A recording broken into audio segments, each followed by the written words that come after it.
Arrange the elements in the increasing order of atomic radius. Sodium, rubidium, potassium, magnesium. മക്കളെ ഇതാ ഇതിൽ sodium,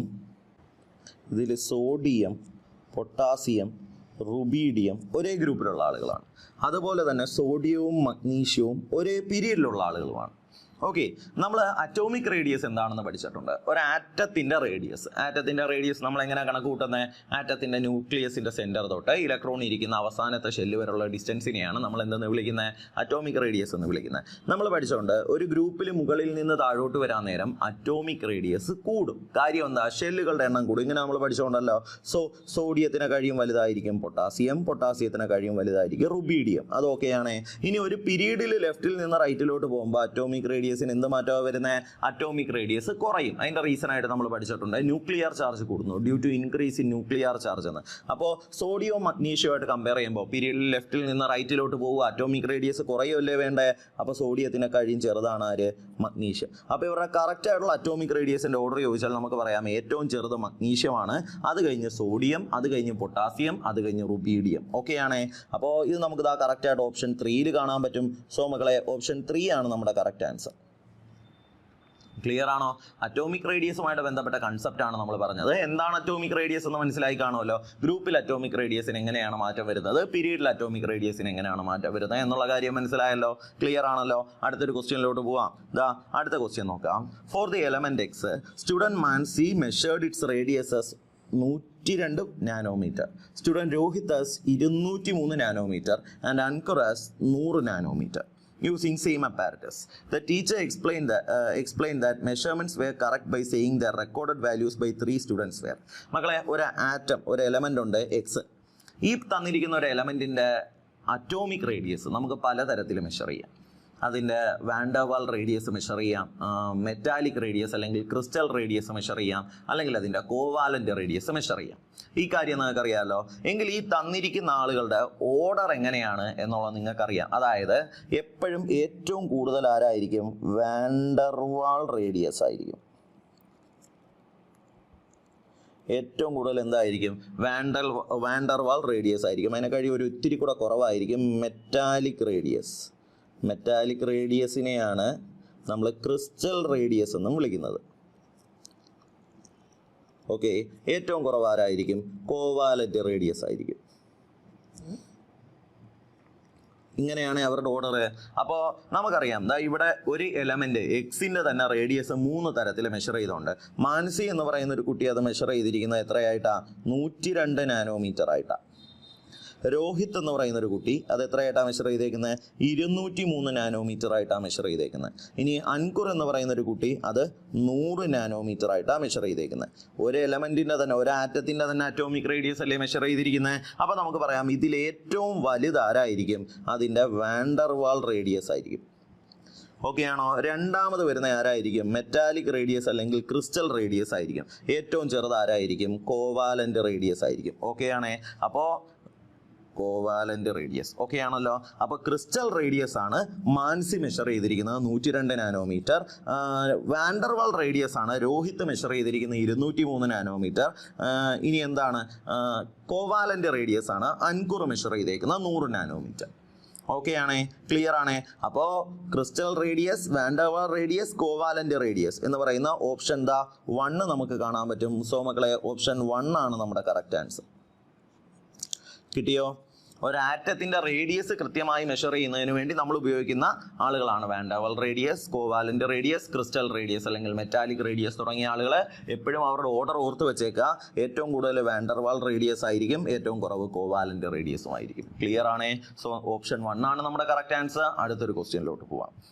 അടുത്ത question എന്താണെന്ന് നോക്കാം. Which of the following order of റേഡിയ is correct? താഴെ തന്നിരിക്കുന്നതിൽ correct ആയിട്ടുള്ള റേഡിയ ഏതാണെന്ന് നമ്മൾ ഇതിൻ്റെ ശരി ഉത്തരം പറഞ്ഞങ്ങ് പോവുകയാണ്. അതെന്തുകൊണ്ടാണ് ശരി ഉത്തരം ആയത് എന്നും പറയും. ബാക്കിയുള്ള ഓപ്ഷനുകൾ നിങ്ങളൊന്ന് ചെക്ക് ചെയ്ത് നോക്കുക കേട്ടോ. കൺസെപ്റ്റുകളെല്ലാം നമുക്കിവിടെ ക്ലിയർ ആയിട്ട് പറയാം. മക്കളെ ഞാൻ ഹൈഡ്രജൻ എന്ന് പറയുന്ന ഒരു ആറ്റം എടുക്കുക. ഹൈഡ്രജൻ എന്ന് പറയുന്ന ആറ്റത്തിനെ എടുത്താൽ അതിൻ്റെ അറ്റോമിക് നമ്പർ എത്രയാ? 1 ആണെന്നറിയാമല്ലോ. ഈ ഹൈഡ്രജൻ എന്ന് പറയുന്ന പേരൻ്റ് ആറ്റത്തിനെ എടുക്കുന്നു. ഹൈഡ്രജൻ ഒരു ഇലക്ട്രോണിനെ വിട്ടുകൊടുത്താൽ H+ ആയിട്ട് മാറും, കാറ്റയോൺ ആയിട്ട് മാറും. ഹൈഡ്രജൻ ഒരു ഇലക്ട്രോണിനെ വേടിച്ചാൽ H- ആയിട്ട് മാറും, ആനയോൺ ആയിട്ട് മാറും. എങ്കിൽ നമ്മൾ പഠിച്ചിട്ടുള്ള ഒരു കാര്യമുണ്ട്, ഒരു പേരൻ്റ് ആറ്റവുമായിട്ട് കൺസിഡർ ചെയ്യുമ്പോൾ പേരൻ്റ് ആറ്റവുമായിട്ട് കൺസിഡർ ചെയ്യുന്ന സമയത്ത് പേരൻ്റ് ആറ്റത്തിനെ കഴിയും വലുതായിരിക്കും അത് ഫോം ചെയ്യുന്ന anionic radius. Anionic radius parent ആറ്റത്തിൻ്റെ അറ്റോമിക് റേഡിയസിനെ കഴിയും വലുതായിരിക്കും. ഇനി പേരൻ്റ് ആറ്റത്തിൻ്റെ അറ്റോമിക് റേഡിയസിനെ കഴിയും ചെറുതായിരിക്കും അത് ഫോം ചെയ്യുന്ന കാറ്റയോണിക് റേഡിയസ്. അത്രയും ക്ലിയർ ആണോ?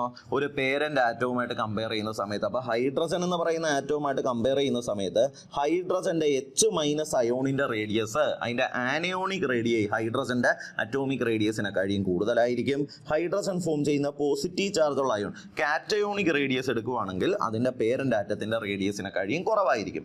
ഇത് നമുക്കറിയാവുന്ന കാര്യമാണ്. ഇനി ഒരേ നമ്പർ ഓഫ് ഇലക്ട്രോൺ വരുന്ന ആളുകൾ, അല്ലെങ്കിൽ ഈ രീതിയിൽ ചിന്തിച്ചോ, radius directly proportional to negative charge. മുകളിലുള്ള ആളിൻ്റെ നെഗറ്റീവ് ചാർജ് കൂടുവാണെങ്കിൽ റേഡിയസ് കൂടുതലായിരിക്കും. അതുപോലെ തന്നെ radius is inversely proportional to positive charge. മുകളിലുള്ള ആളിൻ്റെ പോസിറ്റീവ് അല്ലെങ്കിൽ തന്നിരിക്കുന്ന ആളിൻ്റെ മുകളിലുള്ള പോസിറ്റീവ് ചാർജ് കൂടുന്നതിനനുസരിച്ച് റേഡിയസ് കുറയുകയും ചെയ്യും എന്ന് നമുക്കറിയാം. അപ്പോൾ ഞാൻ Li പ്ലസും H- എടുക്കുവാണെങ്കിൽ നമുക്കറിയാം, ഇപ്പോൾ H+, H- നമ്മൾ കമ്പയർ ചെയ്യുന്ന സമയത്ത് H+ ചെറുതാണ്, H- വലുതാണെന്നറിയാം. ഇനി Li പ്ലസും H- തമ്മിൽ കമ്പയർ ചെയ്യുവാണെങ്കിൽ നമുക്കറിയാമല്ലോ ഒരേ ഇലക്ട്രോൺ ഉള്ള ആളുകളാണ്. സോ നെഗറ്റീവ് ചാർജ് കുറവുള്ള ആളിൻ്റെ റേഡിയസ് എന്തായിരിക്കും? കൂടുതലായിരിക്കും. നെഗറ്റീവ് ചാർജ് ഉള്ള ആളിൻ്റെ റേഡിയസ് എന്തായിരിക്കും? കൂടുതലായിരിക്കും. പോസിറ്റീവ് ചാർജ് വരുമ്പോഴത്തേക്ക് അവരുടെ റേഡിയസ് എന്ത് ചെയ്യുന്നതായിട്ട് കാണാൻ പറ്റും? കുറയുന്നതായിട്ട് കാണാൻ പറ്റും. അപ്പോൾ Li പ്ലസിനെ കഴിയും വലുതായിരിക്കും ആര്? H-. ഇനി ഇവരുടെ കറക്റ്റ് ആയിട്ടുള്ള ഓർഡർ നോക്കുവാണെങ്കിൽ നമുക്ക് പറയാം H+ ആണ് ഏറ്റവും ചെറുത്, അത് കഴിഞ്ഞ് ആര് വരും?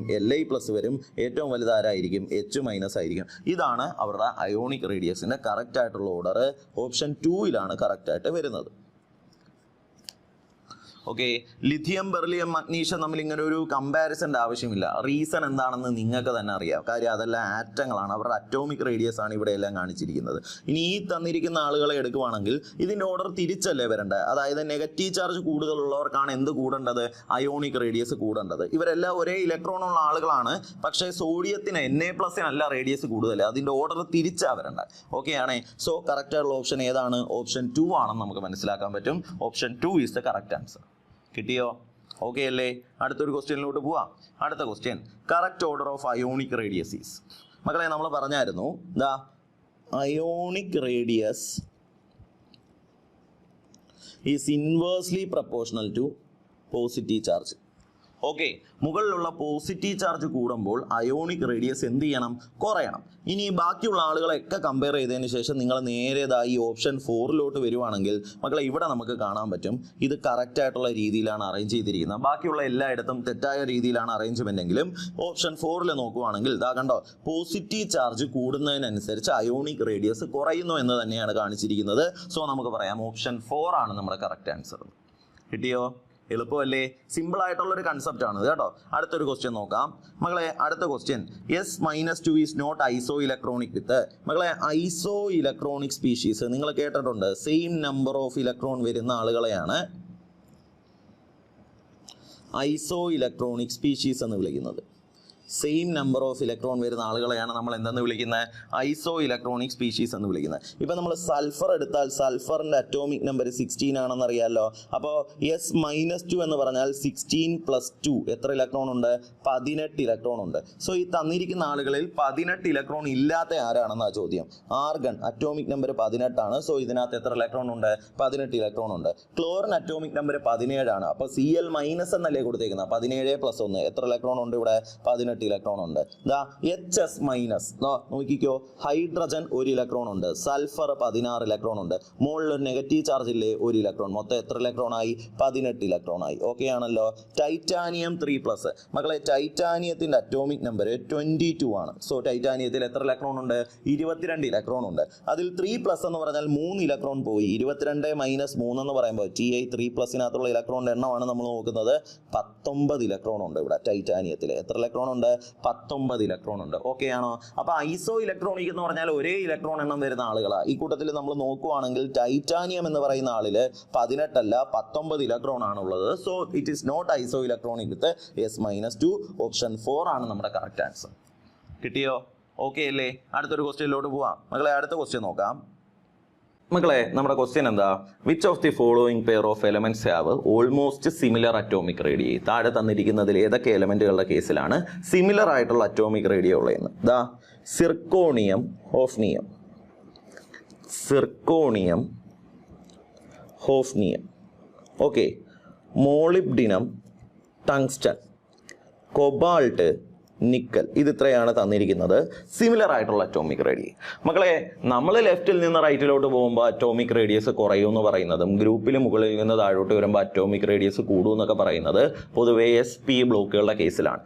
എന്നാൽ നമ്മൾ ഡി ബ്ലോക്ക് എലമെന്റുകളുടെ കേസിലോട്ട് വരുമ്പോഴത്തേക്കും അവിടെ നമുക്ക് ചില പ്രത്യേകതകൾ കാണാൻ പറ്റും. അതിൽ ഏറ്റവും പ്രധാനപ്പെട്ട എഫക്റ്റ് പ്രൊവൈഡ് ചെയ്യുന്ന ഒരാളാണ് ലാന്തനൈഡ് കൺട്രാക്ഷൻ. ലാന്തനൈഡ് കൺട്രാക്ഷൻ എന്ന് പറയുന്ന ഒരു കാര്യത്തിനെ പറ്റി നമ്മൾ പഠിക്കുന്നുണ്ട്. എന്താ ലാന്തനൈഡ് കൺട്രാക്ഷൻ എന്ന് വെച്ചാൽ നമ്മൾ പീരിയോഡിക് ടേബിളിൽ ലാന്തനൈഡ് സീരീസിൽ ലെഫ്റ്റിൽ നിന്ന് റൈറ്റിലോട്ട് പോകുന്തോറും ലാന്തനൈഡുകളുടെ അറ്റോമിക് റേഡിയസ് റെഗുലറായിട്ട് ഡിക്രീസ് ചെയ്യുന്നതായിട്ട് കാണാൻ പറ്റും, ചെറുതാവുന്നതായിട്ട് കാണാൻ പറ്റും. ഇതിനെയാണ് ലാന്തനൈഡ് കൺട്രാക്ഷൻ എന്ന് വിളിക്കുന്നത്. ലാന്തനൈഡ് കൺട്രാക്ഷൻ്റെ റീസൺ എന്താണെന്ന് ചോദിച്ചാൽ നമുക്ക് പറയാം due to the poor shielding effect of 4f orbital. 4f orbital കൊടുക്കുന്ന പുവർ ഷീൽഡിംഗ് എഫക്റ്റ് ആണ് എന്തിന് കാരണം? ലാന്തനൈഡ് കൺട്രാക്ഷന് കാരണം. ഇത് നമ്മൾ പഠിച്ചിട്ടുള്ള കാര്യമാണല്ലോ. എങ്കിലേ നമ്മൾ ഈ ലാന്തനൈഡ് കൺട്രാക്ഷന്റെ ചില എഫക്റ്റുകൾ ഉണ്ടെന്ന് വെച്ചാൽ നമ്മളത് പറയുന്നത് എന്താണെന്ന് വെച്ചാൽ നമ്മൾ സെക്കൻഡ് റോ ട്രാൻസിഷൻ സീരീസും തേർഡ് റോ ട്രാൻസിഷൻ സീരീസും അതായത് 4D സീരീസും 5D സീരീസിലും ഇരിക്കുന്ന എലമെന്റുകൾ സിമിലർ ആയിട്ടുള്ള അറ്റോമിക് റേഡിയസ് കാണിക്കും എന്നുള്ളത് നമ്മൾ പീരിയോഡിക് ടേബിളിൽ ലാന്തനൈഡ് കൺട്രാക്ഷൻ മൂലം കാണാൻ പറ്റുന്ന ഒരു എഫക്റ്റാണ്. ഇനി നമ്മൾ ഡി ബ്ലോക്ക് എലമെന്റുകളുടെ കേസിൽ തന്നെ ഒരു സീരീസിൽ ഒരു പീരീഡിൽ ലെഫ്റ്റിൽ നിന്ന് റൈറ്റിലോട്ട് പോകുമ്പോൾ ഇപ്പോൾ ട്രാൻസിഷൻ സീരീസ് 3D സീരീസ് എടുക്കുന്നു. ലെഫ്റ്റിൽ നിന്ന് റൈറ്റിലോട്ട് പോവുകയാണെങ്കിൽ റെഗുലർ ആയിട്ടുള്ള രീതിയിലല്ല അറ്റോമിക് റേഡിയസ് വേരി ചെയ്യുന്നത്. തുടക്കത്തിൽ നമുക്ക് അറ്റോമിക് റേഡിയസ് കുറയുന്നതായിട്ട് കാണാൻ പറ്റും. ഏകദേശം മിഡിലോട്ട് വരുമ്പോഴത്തേക്കും അറ്റോമിക് റേഡിയസ് കോൺസ്റ്റന്റ് ആകുന്ന കാണാൻ പറ്റും. എൻഡിലോട്ട് വരുന്തോറും അറ്റോമിക് റേഡിയസ് കൂടുന്നതായിട്ടും കാണാൻ പറ്റും. ഇങ്ങനെയൊക്കെയുള്ള ചില അനോമാലിറ്റീസ് ആരുമായിട്ട് ബന്ധപ്പെട്ട് അറ്റോമിക് റേഡിയസുമായിട്ട് ബന്ധപ്പെട്ട് ഡി ബ്ലോക്ക് എലമെന്റ്സുകളുടെ കേസിൽ നമുക്ക് കാണാൻ പറ്റും. അപ്പോൾ സിർക്കോണിയം, ഹോഫ്നിയം തുടങ്ങിയ എലമെന്റുകളെ എടുക്കുകയാണെങ്കിൽ അവർ 4D 5D സീരീസിൽ ഇരിക്കുന്ന എലമെന്റുകളാണ്. ലാന്തനൈഡ് കൺട്രാക്ഷൻ മൂലം ഇവർ സിമിലർ ആയിട്ടുള്ള അറ്റോമിക് റേഡിയസ് കാണിക്കും. മോളിബ്ഡിനം, ടങ്സ്റ്റൺ തുടങ്ങിയ എലമെന്റുകളെ എടുക്കുകയാണെങ്കിൽ ഇവരും 4D 5D സീരീസിൽ ഇരിക്കുന്ന എലമെന്റുകളാണ്. ഇവരും ലാന്തനൈഡ് കൺട്രാക്ഷൻ മൂലം സിമിലർ ആയിട്ടുള്ള അറ്റോമിക് റേഡിയസ് കാണിക്കും. അപ്പോൾ ഇവർ രണ്ടുപേരും സിമിലർ ആയിട്ടുള്ള അറ്റോമിക് റേഡിയസ് കാണിക്കുന്നതിന്റെ വലിയ റീസൺ എന്താ? ലാന്തനൈഡ് കൺട്രാക്ഷൻ ആണ്. ഇനി കൊബാൾട്ട്, നിക്കൽ നോക്കുവാണെങ്കിൽ 3D സീരീസിലുള്ള എലമെന്റുകളാണ്. മക്കളെ ഈ കൊബാൾട്ടിന്റെ നിക്കലിന്റെ കേസിൽ അറ്റോമിക് റേഡിയസ് ഏകദേശം മിഡിലോട്ട് വരുമ്പോഴത്തേക്ക് ഓൾമോസ്റ്റ് എന്തായിട്ട് മാറും? കോൺസ്റ്റന്റ് ആയിട്ട് മാറും. അതുകൊണ്ട് തന്നെ ഇവരും എന്തായിട്ട് കാണിക്കുന്ന എലമെന്റാ? സിമിലർ ആയിട്ടുള്ള അറ്റോമിക് റേഡിയസ് കാണിക്കുന്ന എലമെന്റുകളാണ്. അപ്പോൾ സിർക്കോണിയം, ഹോഫ്നിയം സിമിലർ ആയിട്ടുള്ള അറ്റോമിക് റേഡിയസ് കാണിക്കുന്നുണ്ട്. മോളിബ്ഡിനം, ടങ്സ്റ്റൺ സിമിലർ ആയിട്ടുള്ള അറ്റോമിക് റേഡിയസ്. ഈ ടങ്സ്റ്റന്റെ ലാറ്റിൻ നെയിമാണ് വുൾഫ്രം, അതിൽ നിന്നാണ് അതിന്റെ സിംബൽ W എന്ന് വന്നത് കേട്ടോ. കൊബാൾട്ട്, നിക്കൽ സിമിലർ ആയിട്ടുള്ള അറ്റോമിക് റേഡിയസ് കാണിക്കുന്നുണ്ട്. ഈ പറയുന്ന 3 കൂട്ടരും സിമിലർ ആയിട്ടുള്ള അറ്റോമിക് റേഡിയസ് കാണിക്കുന്നതുകൊണ്ട് തന്നെ നമുക്ക് ഓപ്ഷൻ 4 സെലക്ട് ചെയ്യാം. ഓൾ ഓഫ് ദിസ് ഇവരെല്ലാവരും എന്ത് കാണിക്കുന്നവരാ? സിമിലർ ആയിട്ടുള്ള അറ്റോമിക് അയോണിക് റേഡിയസ് കാണിക്കുന്നവരാ. ക്ലിയർ അല്ലേ? ഓക്കെ അല്ലേ? അടുത്തൊരു ക്വസ്റ്റ്യനിലോട്ട് പോവാം. മക്കളെ ഏതാ നമ്മുടെ അടുത്ത ക്വസ്റ്റ്യൻ നോക്കാം. The correct order of size would be. Okay, atomic റേഡിയസിന്റെ കറക്റ്റ് സൈസിന്റെ ഓർഡർ എന്താണെന്ന് നിക്കലും പലേഡിയവും പ്ലാറ്റിനവുമാണ് തന്നിരിക്കുന്നത്. ഇവർ നമ്മളെ പീരിയോഡിക് ടേബിളിലെ 10ാമത്തെ ഗ്രൂപ്പിലെ എലമെന്റുകളാണ്. നിക്കൽ, പലേഡിയം, പ്ലാറ്റിനം, ഡാംസ്റ്റാറ്റ്ഷ്യം തുടങ്ങിയ ആളുകളൊക്കെയാണ് നമ്മളെ പീരിയോഡിക് ടേബിളിലെ 10ാമത്തെ ഗ്രൂപ്പിലെ എലമെന്റുകൾ. അപ്പോൾ നമുക്കറിയാം ഗ്രൂപ്പിൽ മുകളിൽ നിന്ന് താഴോട്ട് വരുമ്പോൾ അറ്റോമിക് റേഡിയസ് കൂടും. സോ നിക്കലിൽ നിന്ന് പലേഡിയത്തിലോട്ട് വരുമ്പോൾ അറ്റോമിക് റേഡിയസ് കൂടുന്നതായിട്ട് കാണാൻ പറ്റും. So atomic radius of palladium will be greater than that of nickel. അതിൽ നമുക്ക് ഡൗട്ടൊന്നുമില്ല. എന്നാൽ ഈ നിക്കൽ എന്ന് പറയുന്ന 3D സീരീസ്, ഈ പലേഡിയം എന്ന് പറയുന്ന 4D സീരീസ്, പ്ലാറ്റിനം എന്ന് പറയുന്ന 5D സീരീസിലുള്ള എലമെന്റാണ്. ഓക്കെ, നമ്മൾ പഠിച്ചോണ്ട് 3D 5D സീരീസുകളുടെ കേസിൽ they show similar atomic radius due to lanthanide contraction. അപ്പോൾ പലേഡിയവും പ്ലാറ്റിനവും നമ്മൾ എടുക്കുകയാണെങ്കിൽ ദേ ഷോ ഓൾമോസ്റ്റ് സിമിലർ ആയിട്ടുള്ള അറ്റോമിക് റേഡിയസ്. അതുകൊണ്ട് തന്നെ നമുക്ക് പറയാം ഇവരുടെ ഓർഡർ, കറക്റ്റ് ആയിട്ടുള്ള ഓർഡർ എങ്ങനെയാണെന്ന് വെച്ചാൽ നിക്കലിനെ കഴിയും വലുതായിരിക്കും പലേഡിയം, പലേഡിയത്തിനും പ്ലാറ്റിനത്തിനും ഓൾമോസ്റ്റ് സിമിലർ ആയിട്ടുള്ള റേഡിയസും ആയിരിക്കും. ഇത് നമുക്ക് കറക്റ്റായിട്ട് ഓപ്ഷൻ 1 കാണാൻ പറ്റുന്നുണ്ട്. സോ മക്കളെ ഓപ്ഷൻ 1 ആണ് നമ്മുടെ കറക്റ്റ് ആൻസർ. കിട്ടിയോ? ഓക്കെ അല്ലേ? ഓപ്ഷൻ 1 ആണ് നമ്മുടെ ആൻസർ. അടുത്തൊരു ക്വസ്റ്റ്യനിലോട്ട് പോവാം. അടുത്ത ക്വസ്റ്റ്യൻ നോക്കാം. Which group of atoms have nearly same atomic radius? താഴെ തന്നിരിക്കുന്ന ആറ്റങ്ങളുടെ കൂട്ടത്തിൽ സെയിം അറ്റോമിക് റേഡിയസ്. നേരത്തെ പറഞ്ഞ അതേ മോഡലൊരു ക്വസ്റ്റ്യൻ തന്നെയാണ്. സോഡിയം, പൊട്ടാസ്യം, റുബീഡിയം, സീസിയം അല്ല, ഒന്നാമത് ഗ്രൂപ്പിൽ എലമെന്റുകളാണ്. ഗ്രൂപ്പിൽ മുകളിൽ നിന്ന് താഴോട്ട് വരുമ്പോൾ അറ്റോമിക് റേഡിയസ് കൂടും. So they are not having similar atomic radius. Lithium, beryllium, boron, carbon periodic ടേബിളിലെ രണ്ടാമത്തെ പീരീഡിൽ എലമെന്റുകളാണ്. ലെഫ്റ്റിൽ നിന്ന് റൈറ്റിലോട്ട് പോകുമ്പോൾ അറ്റോമിക് റേഡിയസ് കുറയുമെന്ന് നമുക്കറിയാം due to increase in nuclear charge. അതുകൊണ്ട് ഇതുമല്ല. ഫ്ലൂറിൻ, ക്ലോറിൻ, ബ്രോമിൻ, അയഡിൻ ഇതും 17ാമത്തെ ഗ്രൂപ്പിൽ എലമെന്റുകളാണ്. ഗ്രൂപ്പിൽ മുകളിൽ നിന്ന് താഴോട്ട് വരുമ്പോൾ അറ്റോമിക് റേഡിയസ് കൂടുന്നു. അതിനും മാറ്റമില്ല. ഈ പറയുന്ന ആളുകൾ ഇത് എസ് ബ്ലോക്കിലുള്ള ഒന്നാമത്തെ ഗ്രൂപ്പിലെ എലമെന്റുകളാണ്. ഇത് പി ബ്ലോക്കിലുള്ള 17ാമത്തെ ഗ്രൂപ്പിലെ എലമെന്റുകളാണ്. ഇത് രണ്ടാമത്തെ പീരീഡിലെ എലമെന്റുകളുമാണ്. ഇവരിലൊന്നും നമുക്ക് ഈ പറയുന്ന അനോമലസ് ബിഹേവിയർ കാണാൻ പറ്റത്തില്ല. എന്നാൽ അയൺ, കൊബാൾട്ട്, നിക്കൽ തുടങ്ങിയ ആളുകളെ എടുക്കുകയാണെങ്കിൽ ഇവർ 3 പേരും 3D സീരീസിലുള്ള എലമെന്റുകളല്ലേ?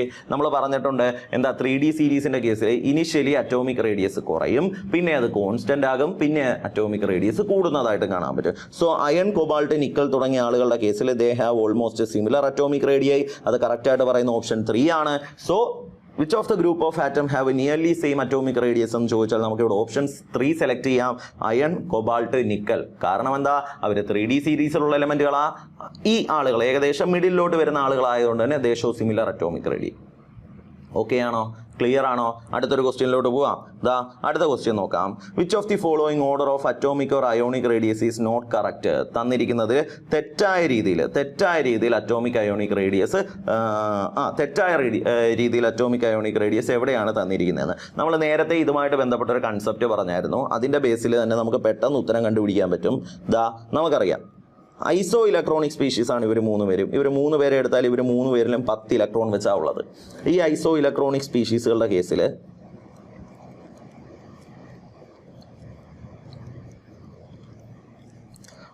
Ionic radius increases with negative charge and ionic radius decreases with positive charge. അപ്പോൾ പോസിറ്റീവ് ചാർജ് ഉള്ളവർക്ക് അയോണിക് റേഡിയസ് കുറവായിരിക്കും. പോസിറ്റീവ് ചാർജ് കൂടുന്നതിനനുസരിച്ച് അയോണിക് റേഡിയസ് കുറഞ്ഞു വരും. ഇനി നെഗറ്റീവ് ചാർജ് ഉള്ളവർക്ക് അയോണിക് റേഡിയസ് കൂടുതലായിരിക്കും. നെഗറ്റീവ് ചാർജ് കൂടുന്നതിനനുസരിച്ച് അയോണിക് റേഡിയസും കൂടി വരും. അപ്പോൾ ഈ രീതിയിലാണ് ഓർഡർ വരേണ്ടത്. അല്ല, ഇവരുടെ കൃത്യമായ ഓർഡർ വരേണ്ടത് Mg2+, അതിനെക്കാളും വലുതായിരിക്കും Na+, അതിനെക്കാളും വലുതായിരിക്കും F-. ഈ രീതിയിലാണ് ഇവരുടെ അയോണിക് റേഡിയസിൻ്റെ കറക്റ്റ് ആയിട്ടുള്ള ഓർഡർ വരേണ്ടത്. ഓക്കെ ആണേ? അപ്പോൾ അത് തിരിച്ചല്ലേ തന്നിരിക്കുന്നത്. സോ നമുക്ക് പറയാം തെറ്റായ രീതിയിൽ അറേഞ്ച് ചെയ്തിരിക്കുന്ന ആരാണ്? ഓപ്ഷൻ 2 ആണ്. അവരുടെ കറക്റ്റ് ആയിട്ടുള്ള ഓർഡർ ഇതാണ്. സോ നമുക്ക് പറയാം ഓപ്ഷൻ 2 ആണ് നമ്മുടെ കറക്റ്റ് ആൻസർ. കാര്യം നോട്ട് കറക്റ്റ് എന്നല്ലേ ചോദിച്ചിരിക്കുന്നത്, തെറ്റായി മാർക്ക് ചെയ്തേക്കുന്ന ആരെയാണെന്നല്ലേ ചോദിച്ചിരിക്കുന്നത്. ക്ലിയർ ആണോ? ഓക്കെ അല്ലേ? അടുത്തൊരു ക്വസ്റ്റ്യനിലോട്ട് പോവാം. എന്താ അടുത്ത ക്വസ്റ്റ്യൻ നോക്കാം. Which of the following has largest atomic radius? കുറച്ച് ആളുകളുടെ ഇലക്ട്രോണിക് കോൺഫിഗറേഷൻ തന്നിട്ടുണ്ട്. അതിൽ ലാർജസ്റ്റ് അറ്റോമിക് റേഡിയസ് ഏറ്റവും വലിയ സൈസുള്ള ആറ്റം ആരുടെയാണെന്നുള്ള ചോദ്യം. ഇവരുടെ എല്ലാവരുടെയും ഔട്ടർ മോസ്റ്റ് ഷെൽ എത്രാമത്തെ ഷെല്ലാണെന്ന് നോക്കിയേ? 3ാമത്തെ ഷെല്ല. സോ നമുക്ക് പറയാം ഇവരെല്ലാം 3rd പീരീഡിലെ എലമെന്റ്സ് ആണ്. അപ്പോൾ ഒരേ പീരീഡിലുള്ള എലമെന്റുകളാകുമ്പോഴത്തേക്ക് നമുക്കറിയാം 3s2 എസ് ബ്ലോക്കിലുള്ള എലമെന്റ് ആയിരിക്കും ആദ്യം വരുന്നത്. അത് കഴിഞ്ഞ് 3s2 3p1 ഇത് പീരിയോഡിക് ടേബിളിലെ 2nd ഗ്രൂപ്പ് എലമെന്റ് ആയിരിക്കും കേട്ടോ. ഇത് 13ാമത്തെ ഗ്രൂപ്പിൽ എലമെന്റ് ആണ്. ഇനി 3s2 3p3 3s2 3p3 ns2 np3 നമ്മുടെ 15ാമത്തെ ഗ്രൂപ്പിൻ്റെ കോൺഫിഗറേഷൻ ആണ്. 3s2 3p5 ഇത് നമ്മുടെ 17ാമത്തെ ഗ്രൂപ്പിൻ്റെ കോൺഫിഗറേഷനുമാണ്. അപ്പോൾ ലെഫ്റ്റിൽ നിന്ന് റൈറ്റിലോട്ട് പോവല്ലേ മക്കളെ? നമ്മൾ പഠിച്ചിട്ടുണ്ട് left to right in a period atomic radius decreases. ഒരു പീരീഡിൽ ലെഫ്റ്റിൽ നിന്ന് റൈറ്റിലോട്ട് പോകുമ്പോൾ അറ്റോമിക് റേഡിയസ് കുറയും. അതിൻ്റെ റീസൺ എന്താ? Due to increase in nuclear charge.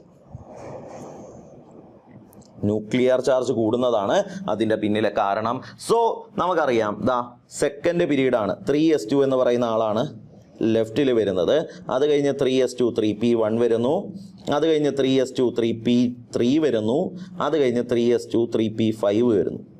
ലെഫ്റ്റിൽ നിന്ന് റൈറ്റിലോട്ട് പോകുന്തോറും അറ്റോമിക് റേഡിയസ് കുറയും. അപ്പോൾ ഈ കൂട്ടത്തിലെ ലാർജസ്റ്റ് അറ്റോമിക് റേഡിയസ് ഉള്ളത് ആർക്കാണെന്ന് ചോദിച്ചാൽ നമുക്ക് പറയാം ലെഫ്റ്റ് സൈഡിലുള്ള ആരാണോ അവർക്കായിരിക്കും അറ്റോമിക് റേഡിയസ് കൂടുതൽ. ലെഫ്റ്റ് സൈഡിലുള്ള 3s2 എന്ന് എൻഡ് ചെയ്യുന്ന ആളാണ്. നമുക്ക് പറയാം ഓപ്ഷൻ 1 ആണ് നമ്മുടെ കറക്റ്റ് ആൻസർ. ഓക്കെ മക്കളെ, ഇനി ഈ എലമെന്റുകൾ ആരൊക്കെയാണെന്ന് ചോദിച്ചാൽ നിങ്ങൾക്ക് സിമ്പിളായിട്ട് പറയാൻ പറ്റും. ഈ എലമെന്റുകൾ ആരൊക്കെയാ? ഈ തന്നിരിക്കുന്ന എലമെന്റ് എന്ന് പറയുന്നത് നമ്മുടെ മഗ്നീഷ്യമാണ്. 12 ഇലക്ട്രോണിലെ മഗ്നീഷ്യമാണ്. ഇവിടെ 13 ഇലക്ട്രോൺ ഉണ്ട്, ഇത് അലുമിനിയമാണ്. 15 ഇലക്ട്രോൺ ഉണ്ട്, ഇത് ഫോസ്ഫറസ് ആണ്. 17 ഇലക്ട്രോൺ ഉണ്ട്, ഇത് ക്ലോറിനാണ്. ഈ തന്നിരിക്കുന്ന ആളുകളെ വെച്ച് വേണമെങ്കിൽ നമുക്കത് പറയാം. മഗ്നീഷ്യമാണ് ഏറ്റവും വലുത്, അതിനെ കഴിയും ചെറുതായിരിക്കും അലുമിനിയം, അതിനെ കഴിയും ചെറുതാണ് ഫോസ്ഫറസ്, അതിനെ കഴിയും ചെറുതാണ് ക്ലോറിൻ. ഓക്കെ, അപ്പോൾ ഓപ്ഷൻ 1 ആണ് നമ്മുടെ കറക്റ്റ് ആൻസർ. കിട്ടിയോ? അടുത്തൊരു ക്വസ്റ്റ്യനിലോട്ട് പോവാം. മക്കളെ, എന്താ നമ്മുടെ അടുത്ത question? In which of the following energy change corresponds to first ionisation potential ഉള്ള? മക്കളെ, അയണൈസേഷൻ എൻതാൽപ്പി അല്ലെങ്കിൽ അയണൈസേഷൻ പൊട്ടൻഷ്യൽ നിങ്ങൾക്കറിയാം. എന്താ അയണൈസേഷൻ എൻതാൽപ്പി എന്ന് വെച്ചാൽ it is the minimum amount of energy required to remove an electron from the outermost shell of an isolated atom in the gaseous state. Gaseous സ്റ്റേറ്റിൽ ഒറ്റയ്ക്കിരിക്കുന്ന ഒരു ആറ്റത്തിൻ്റെ അവസാനത്തെ ഷെല്ലിൽ നിന്ന് ഒരു ഇലക്ട്രോണിനെ പുറത്തിറക്കി ഇതിനെ ഒരു യൂണി പോസിറ്റീവ് അയോൺ ആക്കി മാറ്റുന്നതിന് വേണ്ടി നമ്മൾ കൊടുക്കേണ്ട മിനിമം എനർജിയാണ് നമ്മൾ എന്തെന്ന് വിളിക്കുന്നത്? അയണൈസേഷൻ എൻതാൽപ്പി എന്ന് വിളിക്കുന്നത്. അതായത് നിങ്ങളൊന്ന് ആലോചിച്ച് നോക്കേ, ഒരു ആറ്റത്തിൻ്റെ ന്യൂക്ലിയസ് ആണ് ഈ പറയുന്ന ഓരോ ഇലക്ട്രോണുകളെ അട്രാക്ട് ചെയ്ത് നിർത്തിയിരിക്കുന്നത്. അപ്പോൾ ഈ ന്യൂക്ലിയസും ഇലക്ട്രോണും തമ്മിലുള്ള ഫോഴ്സ് ഓഫ് അട്രാക്ഷനെ ഓവർകം ചെയ്യാൻ നമ്മൾ കൊടുക്കേണ്ട മിനിമം എനർജി എത്രയാണോ ആ എനർജിയെ നമുക്ക് എന്തെന്ന് വിളിക്കാം? അയണൈസേഷൻ എൻതാൽപ്പി എന്ന് വിളിക്കാം. അവസാനത്തെ ഷെല്ലിൽ ഇരിക്കുന്ന ഒരു ഇലക്ട്രോണിനെ ന്യൂക്ലിയർ ഫോഴ്സ് ഓഫ് അട്രാക്ഷൻ ഭേദിച്ച് പുറത്ത് കൊണ്ടുവരുന്നതിന് വേണ്ടി നമ്മൾ കൊടുക്കേണ്ട മിനിമം എനർജിയാണ് എന്ത്? Ionization enthalpy. അത് ക്ലിയർ ആണേ? അപ്പോൾ നമ്മൾ തിയറിയിൽ ഡെഫിനിഷൻ വൈസ് നമ്മൾ പറയുന്നുണ്ട് it is the minimum amount of energy required to remove an electron from the outermost shell of an isolated atom in the gaseous state. Gaseous സ്റ്റേറ്റിൽ ഒറ്റയ്ക്കിരിക്കുന്ന ഒരു ആറ്റം ഉണ്ട് എക്സ്. ഈ പറയുന്ന ആറ്റത്തിൻ്റെ അവസാനത്തെ ഷെല്ലിൽ നിന്നും ഒരു ഇലക്ട്രോണിനെ പുറത്തിറക്കി ഇതിനെ ഒരു യൂണി പോസിറ്റീവ് ഗേഷ്യസ് അയോണാക്കി മാറ്റണം. ഇതിനാവശ്യമുള്ള എനർജിയാണ് അയണൈസേഷൻ എൻതാൽപ്പി അല്ലെങ്കിൽ ഫസ്റ്റ് അയണൈസേഷൻ എൻതാൽപ്പി എന്ന് നമുക്ക് പറയാം. എങ്കിൽ ഈ എക്സ് പ്ലസ് എന്ന് പറയുന്ന യൂണി പോസിറ്റീവ് അയോൺ ഉണ്ടല്ലോ, ഇയാളുടെ ഔട്ടർ മോസ്റ്റ് ഷെല്ലിൽ നിന്ന് വീണ്ടും ഒരു ഇലക്ട്രോണിനെ പുറത്തിറക്കി ഇതിനെ ഒരു 2 പോസിറ്റീവ് ഡൈ പോസിറ്റീവ് അയോൺ ആക്കി മാറ്റാൻ നമ്മൾ കൊടുക്കേണ്ട മിനിമം എനർജിയാണ് സെക്കൻഡ് അയണൈസേഷൻ എൻതാൽപ്പി. ഇനി ഈ എക്സ് 2+ എന്ന് പറയുന്ന ഡൈ പോസിറ്റീവ് അയോൺ ഉണ്ടല്ലോ, ഇയാളുടെ കയ്യിൽ നിന്നും വീണ്ടും ഒരു ഇലക്ട്രോണിനെ പുറത്തിറക്കി ഇതിനെ ഒരു എക്സ് 3+ എന്ന് പറയുന്ന അയോണിക് രൂപത്തിലോട്ട് മാറ്റാൻ നമ്മൾ കൊടുക്കേണ്ട എനർജിയാണ് നമ്മൾ തേർഡ് അയണൈസേഷൻ എൻതാൽപ്പി എന്നും വിളിക്കുന്നത്. ടോട്ടൽ അയണൈസേഷൻ എൻതാൽപ്പി എന്ന് വെച്ചാൽ എപ്പോഴും sum of first second and third ionization enthalpy values ആയിരിക്കും. അപ്പോൾ ഇവിടെ കുറച്ച് കേസുകൾ തന്നിട്ടുണ്ട്. ഇവിടെ നോക്കിക്കഴിഞ്ഞാൽ കാണാം പല രീതിയിൽ സോളിഡ് സ്റ്റേറ്റിൽ ഒരു ഇലക്ട്രോണിനെ വിട്ടുകൊടുക്കുന്നതിനെ പറ്റി പറയുന്നുണ്ട്, അക്വ സ്റ്റേറ്റിൽ ഒരു ഇലക്ട്രോണിനെ വിട്ടുകൊടുക്കുന്നതിനെ പറ്റി പറയുന്നുണ്ട്, ഒരു ഡയറ്റോമിക് ഗ്യാസ് ഇലക്ട്രോണിനെ വിട്ടുകൊടുക്കുന്നതിനെ പറ്റി പറയുന്നുണ്ട്. പക്ഷേ ഫസ്റ്റ് അയണൈസേഷൻ എൻതാൽപ്പി എന്താണെന്ന് ചോദിച്ചാൽ നമ്മൾ എപ്പോഴും ഇങ്ങനെ തന്നെ പറയണം. ഗേഷ്യസ് സ്റ്റേറ്റിൽ ഇരിക്കുന്ന ഒരു ഐസൊലേറ്റഡ് ആറ്റത്തിൻ്റെ ഔട്ടർ മോസ്റ്റ് ഷെല്ലിൽ നിന്ന് ഒരു ഇലക്ട്രോണിനെ പുറത്തിറക്കി ഇതിനെ ഒരു യൂണി പോസിറ്റീവ് അയോണാക്കി മാറ്റുന്നതിന് വേണ്ടി നമ്മൾ കൊടുക്കേണ്ട എനർജിയാണെന്ത്? First ionisation enthalpy. സോ അത് കൃത്യമായിട്ട് കാണിക്കുന്നത് എവിടാണ്? ഓപ്ഷൻ 1-ലാണ്. സോ മക്കളെ, ഓപ്ഷൻ 1 ആണ് നമ്മുടെ കറക്റ്റ് ആൻസർ. കിട്ടിയോ? ഓക്കെ അല്ലേ? എളുപ്പമുള്ളൊരു ക്വസ്റ്റ്യൻ ആയിരുന്നല്ലോ. ഇത് ശ്രദ്ധിക്കുക കേട്ടോ. എളുപ്പമായിരുന്നെങ്കിൽ പോലും ഇതൊരു ഇത്തിരി ട്രിക്കിയാണ്, ഓപ്ഷൻസ് കുറച്ച് ട്രിക്കിയാണ്. സോ അതൊന്ന് ശ്രദ്ധിക്കുക. അടുത്തൊരു ക്വസ്റ്റ്യനിലോട്ട് പോവാം. എന്താ അടുത്ത question? Which of the following element has second ionisation potential greater than first ionisation potential? വീണ്ടും നിങ്ങളെ എല്ലാവരെയും തെറ്റിക്കുന്ന രീതിയിലുള്ള ഒരു ചോദ്യമാണിത്. മക്കളെ, ഇത് ശ്രദ്ധിക്കുക, വളരെ എളുപ്പമാണത്. ഇതിൽ നിയോണിൻ്റെ കേസിൽ പൊതുവെ ഒരു ആറ്റത്തിൻ്റെ കേസ് എടുക്കുവാണെങ്കിൽ അവരുടെ ഓർഡർ ഓഫ് അയണൈസേഷൻ പൊട്ടൻഷ്യൽ എങ്ങനെയാണെന്ന് ഞാൻ പറഞ്ഞുതരാം. ഏറ്റവും കുറവ് ഫസ്റ്റ് അയണൈസേഷൻ പൊട്ടൻഷ്യൽ ആയിരിക്കും, അതിനെക്കാളും കൂടുതലായിരിക്കും സെക്കൻഡ് അയണൈസേഷൻ പൊട്ടൻഷ്യൽ, അതിനെക്കാളും കൂടുതലായിരിക്കും തേർഡ് അയണൈസേഷൻ പൊട്ടൻഷ്യൽ. ഇങ്ങനെ തന്നെയാണ്. അതായത് ഒരു ആറ്റത്തിൻ്റെ കയ്യിൽ അല്ലെങ്കിൽ തന്നിരിക്കുന്ന സ്പീഷീസിൻ്റെ കയ്യിലുള്ള പോസിറ്റീവ് ചാർജ് കൂടുന്നതിനനുസരിച്ച് ഞാനിപ്പോൾ എം എന്ന് പറയുന്ന ഒരു ആറ്റം എടുക്കുന്നു. ഈ എമ്മിൽ നിന്ന് ഒരു ഇലക്ട്രോണിനെ വിട്ടുകൊടുത്താൽ ഇത് M+ ആയിട്ട് മാറും. വീണ്ടും ഇയാൾ ഇലക്ട്രോണിനെ വിട്ടുകൊടുക്കുന്നത് ഇലക്ട്രോണിനെ വിട്ടുകൊടുത്താൽ M+ ആയിട്ട് മാറും. വീണ്ടും ഇയാൾ ഒരു ഇലക്ട്രോണിനെ വിട്ടുകൊടുത്താൽ M2+ ആയിട്ട് മാറും. വീണ്ടും ഇയാൾ ഒരു ഇലക്ട്രോണിനെ വിട്ടുകൊടുത്താൽ M3+ ആയിട്ട് മാറും. മക്കളെ, മുകളിലുള്ള പോസിറ്റീവ് ചാർജ് എന്തിനെയാണ് കാണിക്കുന്നത്? ഇലക്ട്രോൺ ഡെഫിഷ്യൻസിയാണ് കാണിക്കുന്നത്. ഒരാളിൻ്റെ കയ്യിൽ നിന്ന് അത്രത്തോളം ഇലക്ട്രോൺ പുറത്തുപോയി എന്നാണ് കാണിക്കുന്നത്. ഒന്ന് ആലോചിച്ച് നോക്കേ, M എന്ന് പറയുന്ന ആറ്റം ഇവനിപ്പോൾ കുറച്ച് ഇലക്ട്രോണൊക്കെ ആയിട്ട് ഇരിക്കുവാണ്. ഇവൻ്റെ കയ്യിൽ നിന്ന് നമ്മളൊരു ഇലക്ട്രോണിനെ പുറത്തിറക്കി. അപ്പോൾ തീർച്ചയായിട്ടും അത് എന്തായിട്ട് മാറി? M+ ആയിട്ട് മാറി. ഓക്കെ ആണേ? M+ന് ഇപ്പോൾ ഇലക്ട്രോൺ കുറവാണ്, അതുകൊണ്ടാണ് അതിൻ്റെ മുകളിൽ പോസിറ്റീവ് ചാർജ് വന്നിരിക്കുന്നത്. ഞാൻ ഈ M+ൻ്റെ കയ്യിൽ നിന്ന് വീണ്ടും ഒരു ഇലക്ട്രോണിനെ എടുക്കുവാണെങ്കിൽ തീർച്ചയായിട്ടും ഇതിനാവശ്യമുള്ള എനർജി എത്രയാണോ അതിലും കൂടുതലായിരിക്കും M+ൽ നിന്ന് ഇലക്ട്രോണിനെ പുറത്തെടുക്കുമ്പോൾ അതിനെക്കാളും കൂടുതലായിരിക്കും M2+ നിന്ന് ഇലക്ട്രോണിനെ പുറത്തെടുക്കുമ്പോൾ. അത് നിങ്ങൾ മനസ്സിലാക്കുക.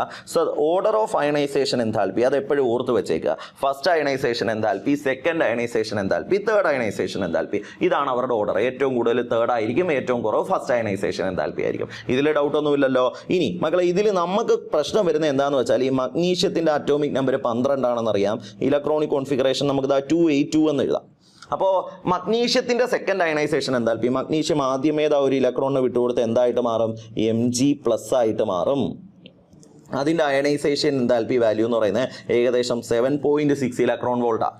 എന്നാൽ ഈ Mg+ വീണ്ടും ഒരു ഇലക്ട്രോണിനെ വിട്ടുകൊടുത്ത് Mg+ന്റെ കോൺഫിഗറേഷൻ എങ്ങനെ വരും? 281 എന്ന് പറയും. അത് സ്റ്റേബിൾ അല്ല, നമുക്ക് പറയാം. Mg+ വീണ്ടും ഒരു ഇലക്ട്രോണിനെ വിട്ടുകൊടുത്ത് Mg2+ ആയിട്ട് മാറുന്ന സമയത്ത് ഇതിൻ്റെ ഇലക്ട്രോണിക് കോൺഫിഗറേഷൻ 28 ആയിട്ട് മാറും. കുറച്ചുകൂടെ സ്റ്റേബിൾ ആയിട്ടുള്ള കോൺഫിഗറേഷൻ കിട്ടും. അപ്പം നമുക്കറിയാം അൺസ്റ്റേബിൾ ആയിട്ടുള്ള ഒരാൾ സ്റ്റേബിൾ ആയിട്ട് മാറുന്ന സമയത്ത് അതുമായിട്ട് ബന്ധപ്പെട്ട എനർജി കുറവായിരിക്കും. ഇത് നമുക്കറിയാം.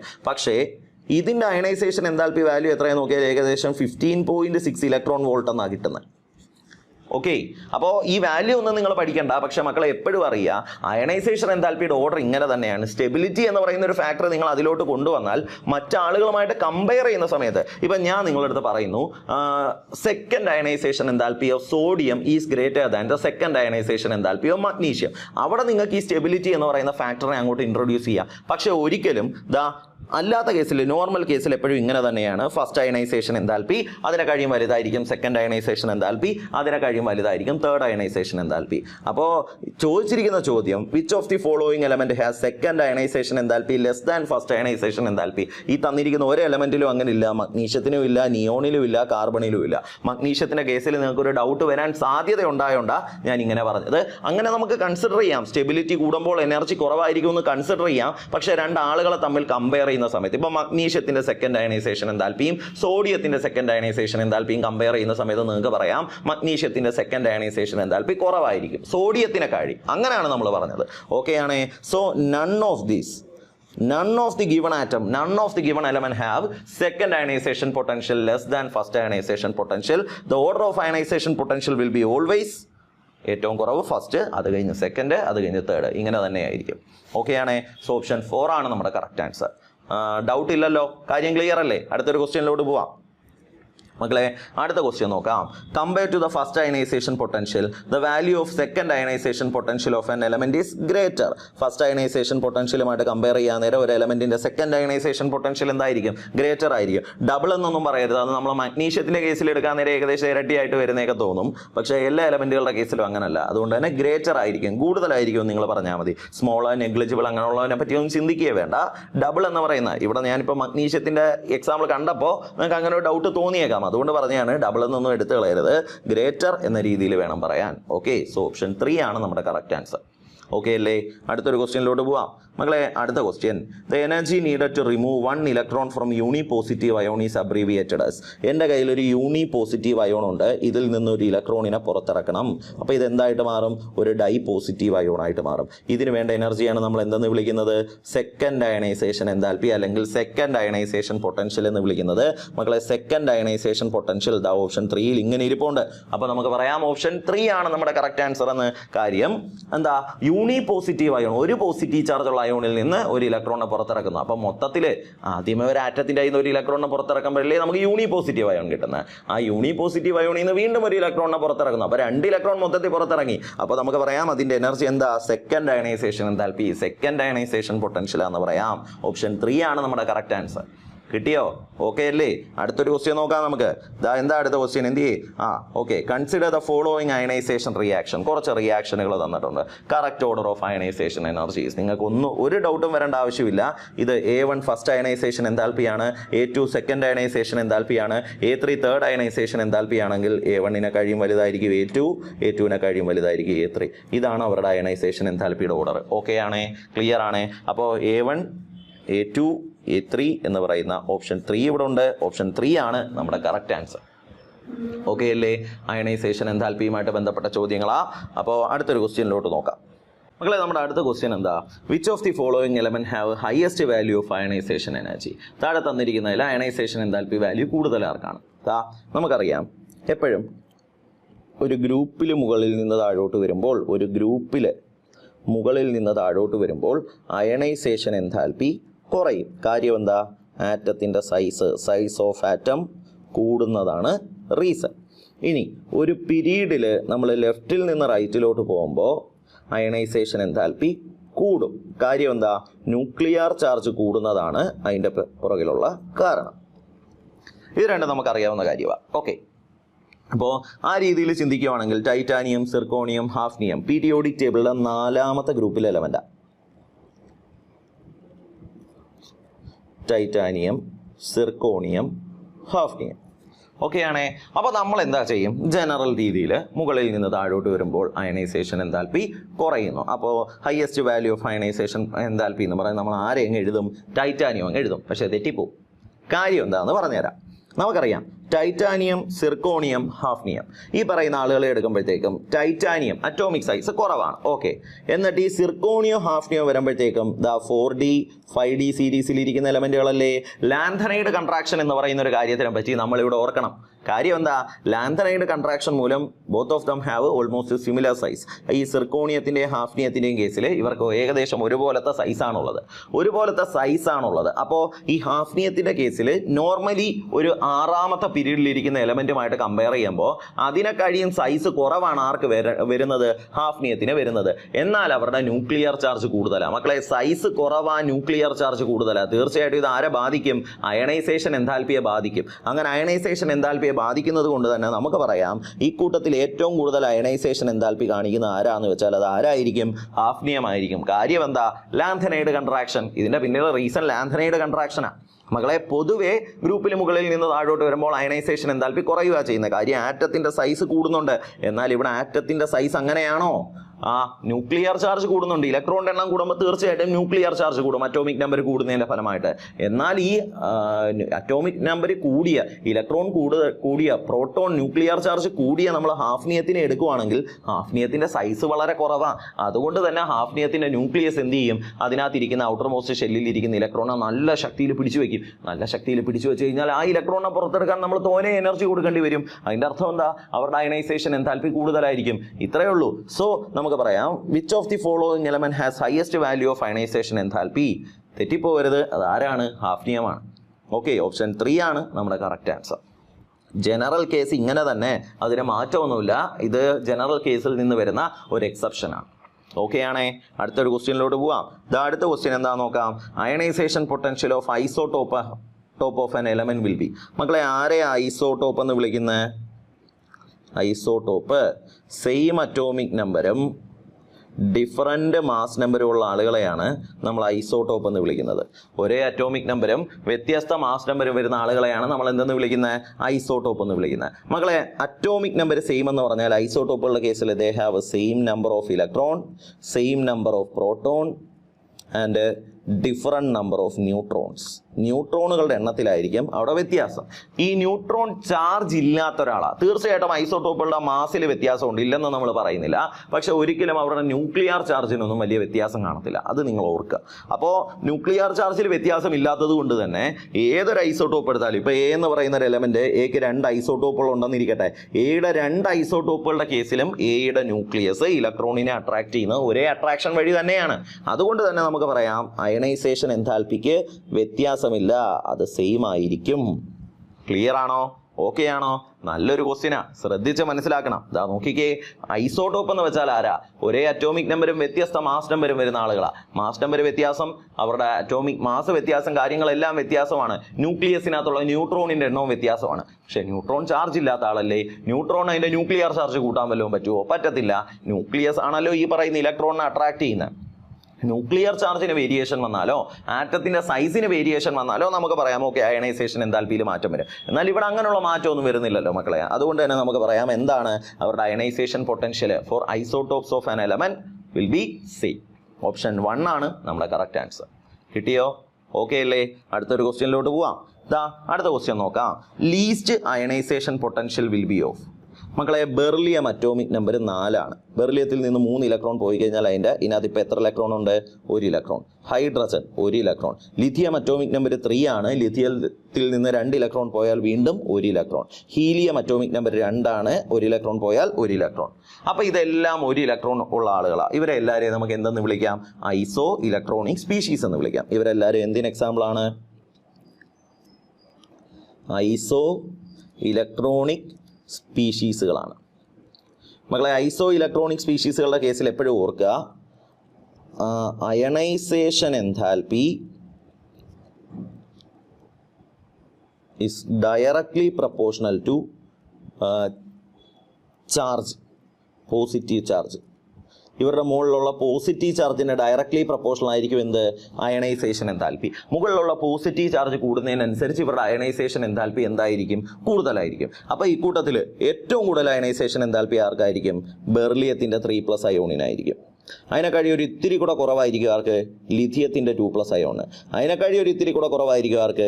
ഹീലിയത്തിൻ്റെ പ്ലസ് അയോണ്. അതിനെക്കാഴിയും കുറവായിരിക്കും ആർക്ക്? ഹൈഡ്രജന്. കാര്യം അയാളുടെ മുകളിൽ ചാർജ് ഒന്നുമില്ല, അതുകൊണ്ട് തന്നെ ഏറ്റവും കുറവ് ആർക്കായിരിക്കും? ഈ ഹൈഡ്രജൻ്റെ കേസിലായിരിക്കും. അപ്പോൾ നമുക്ക് ലീസ്റ്റ് അയണൈസേഷൻ പൊട്ടൻഷ്യലാണ് വേണ്ടത്. അതാർക്കായിരിക്കും? ഓപ്ഷൻ 2 നമുക്ക് ഹൈഡ്രജനെ കാണാം.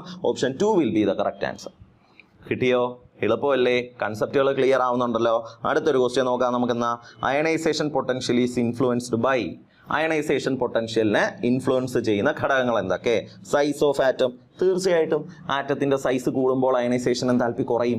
ആറ്റത്തിൻ്റെ സൈസ് കുറയുമ്പോൾ അയണൈസേഷൻ എൻതാൽപ്പി കൂടും. നമുക്കറിയാം എഫക്റ്റീവ് ന്യൂക്ലിയർ ചാർജ്.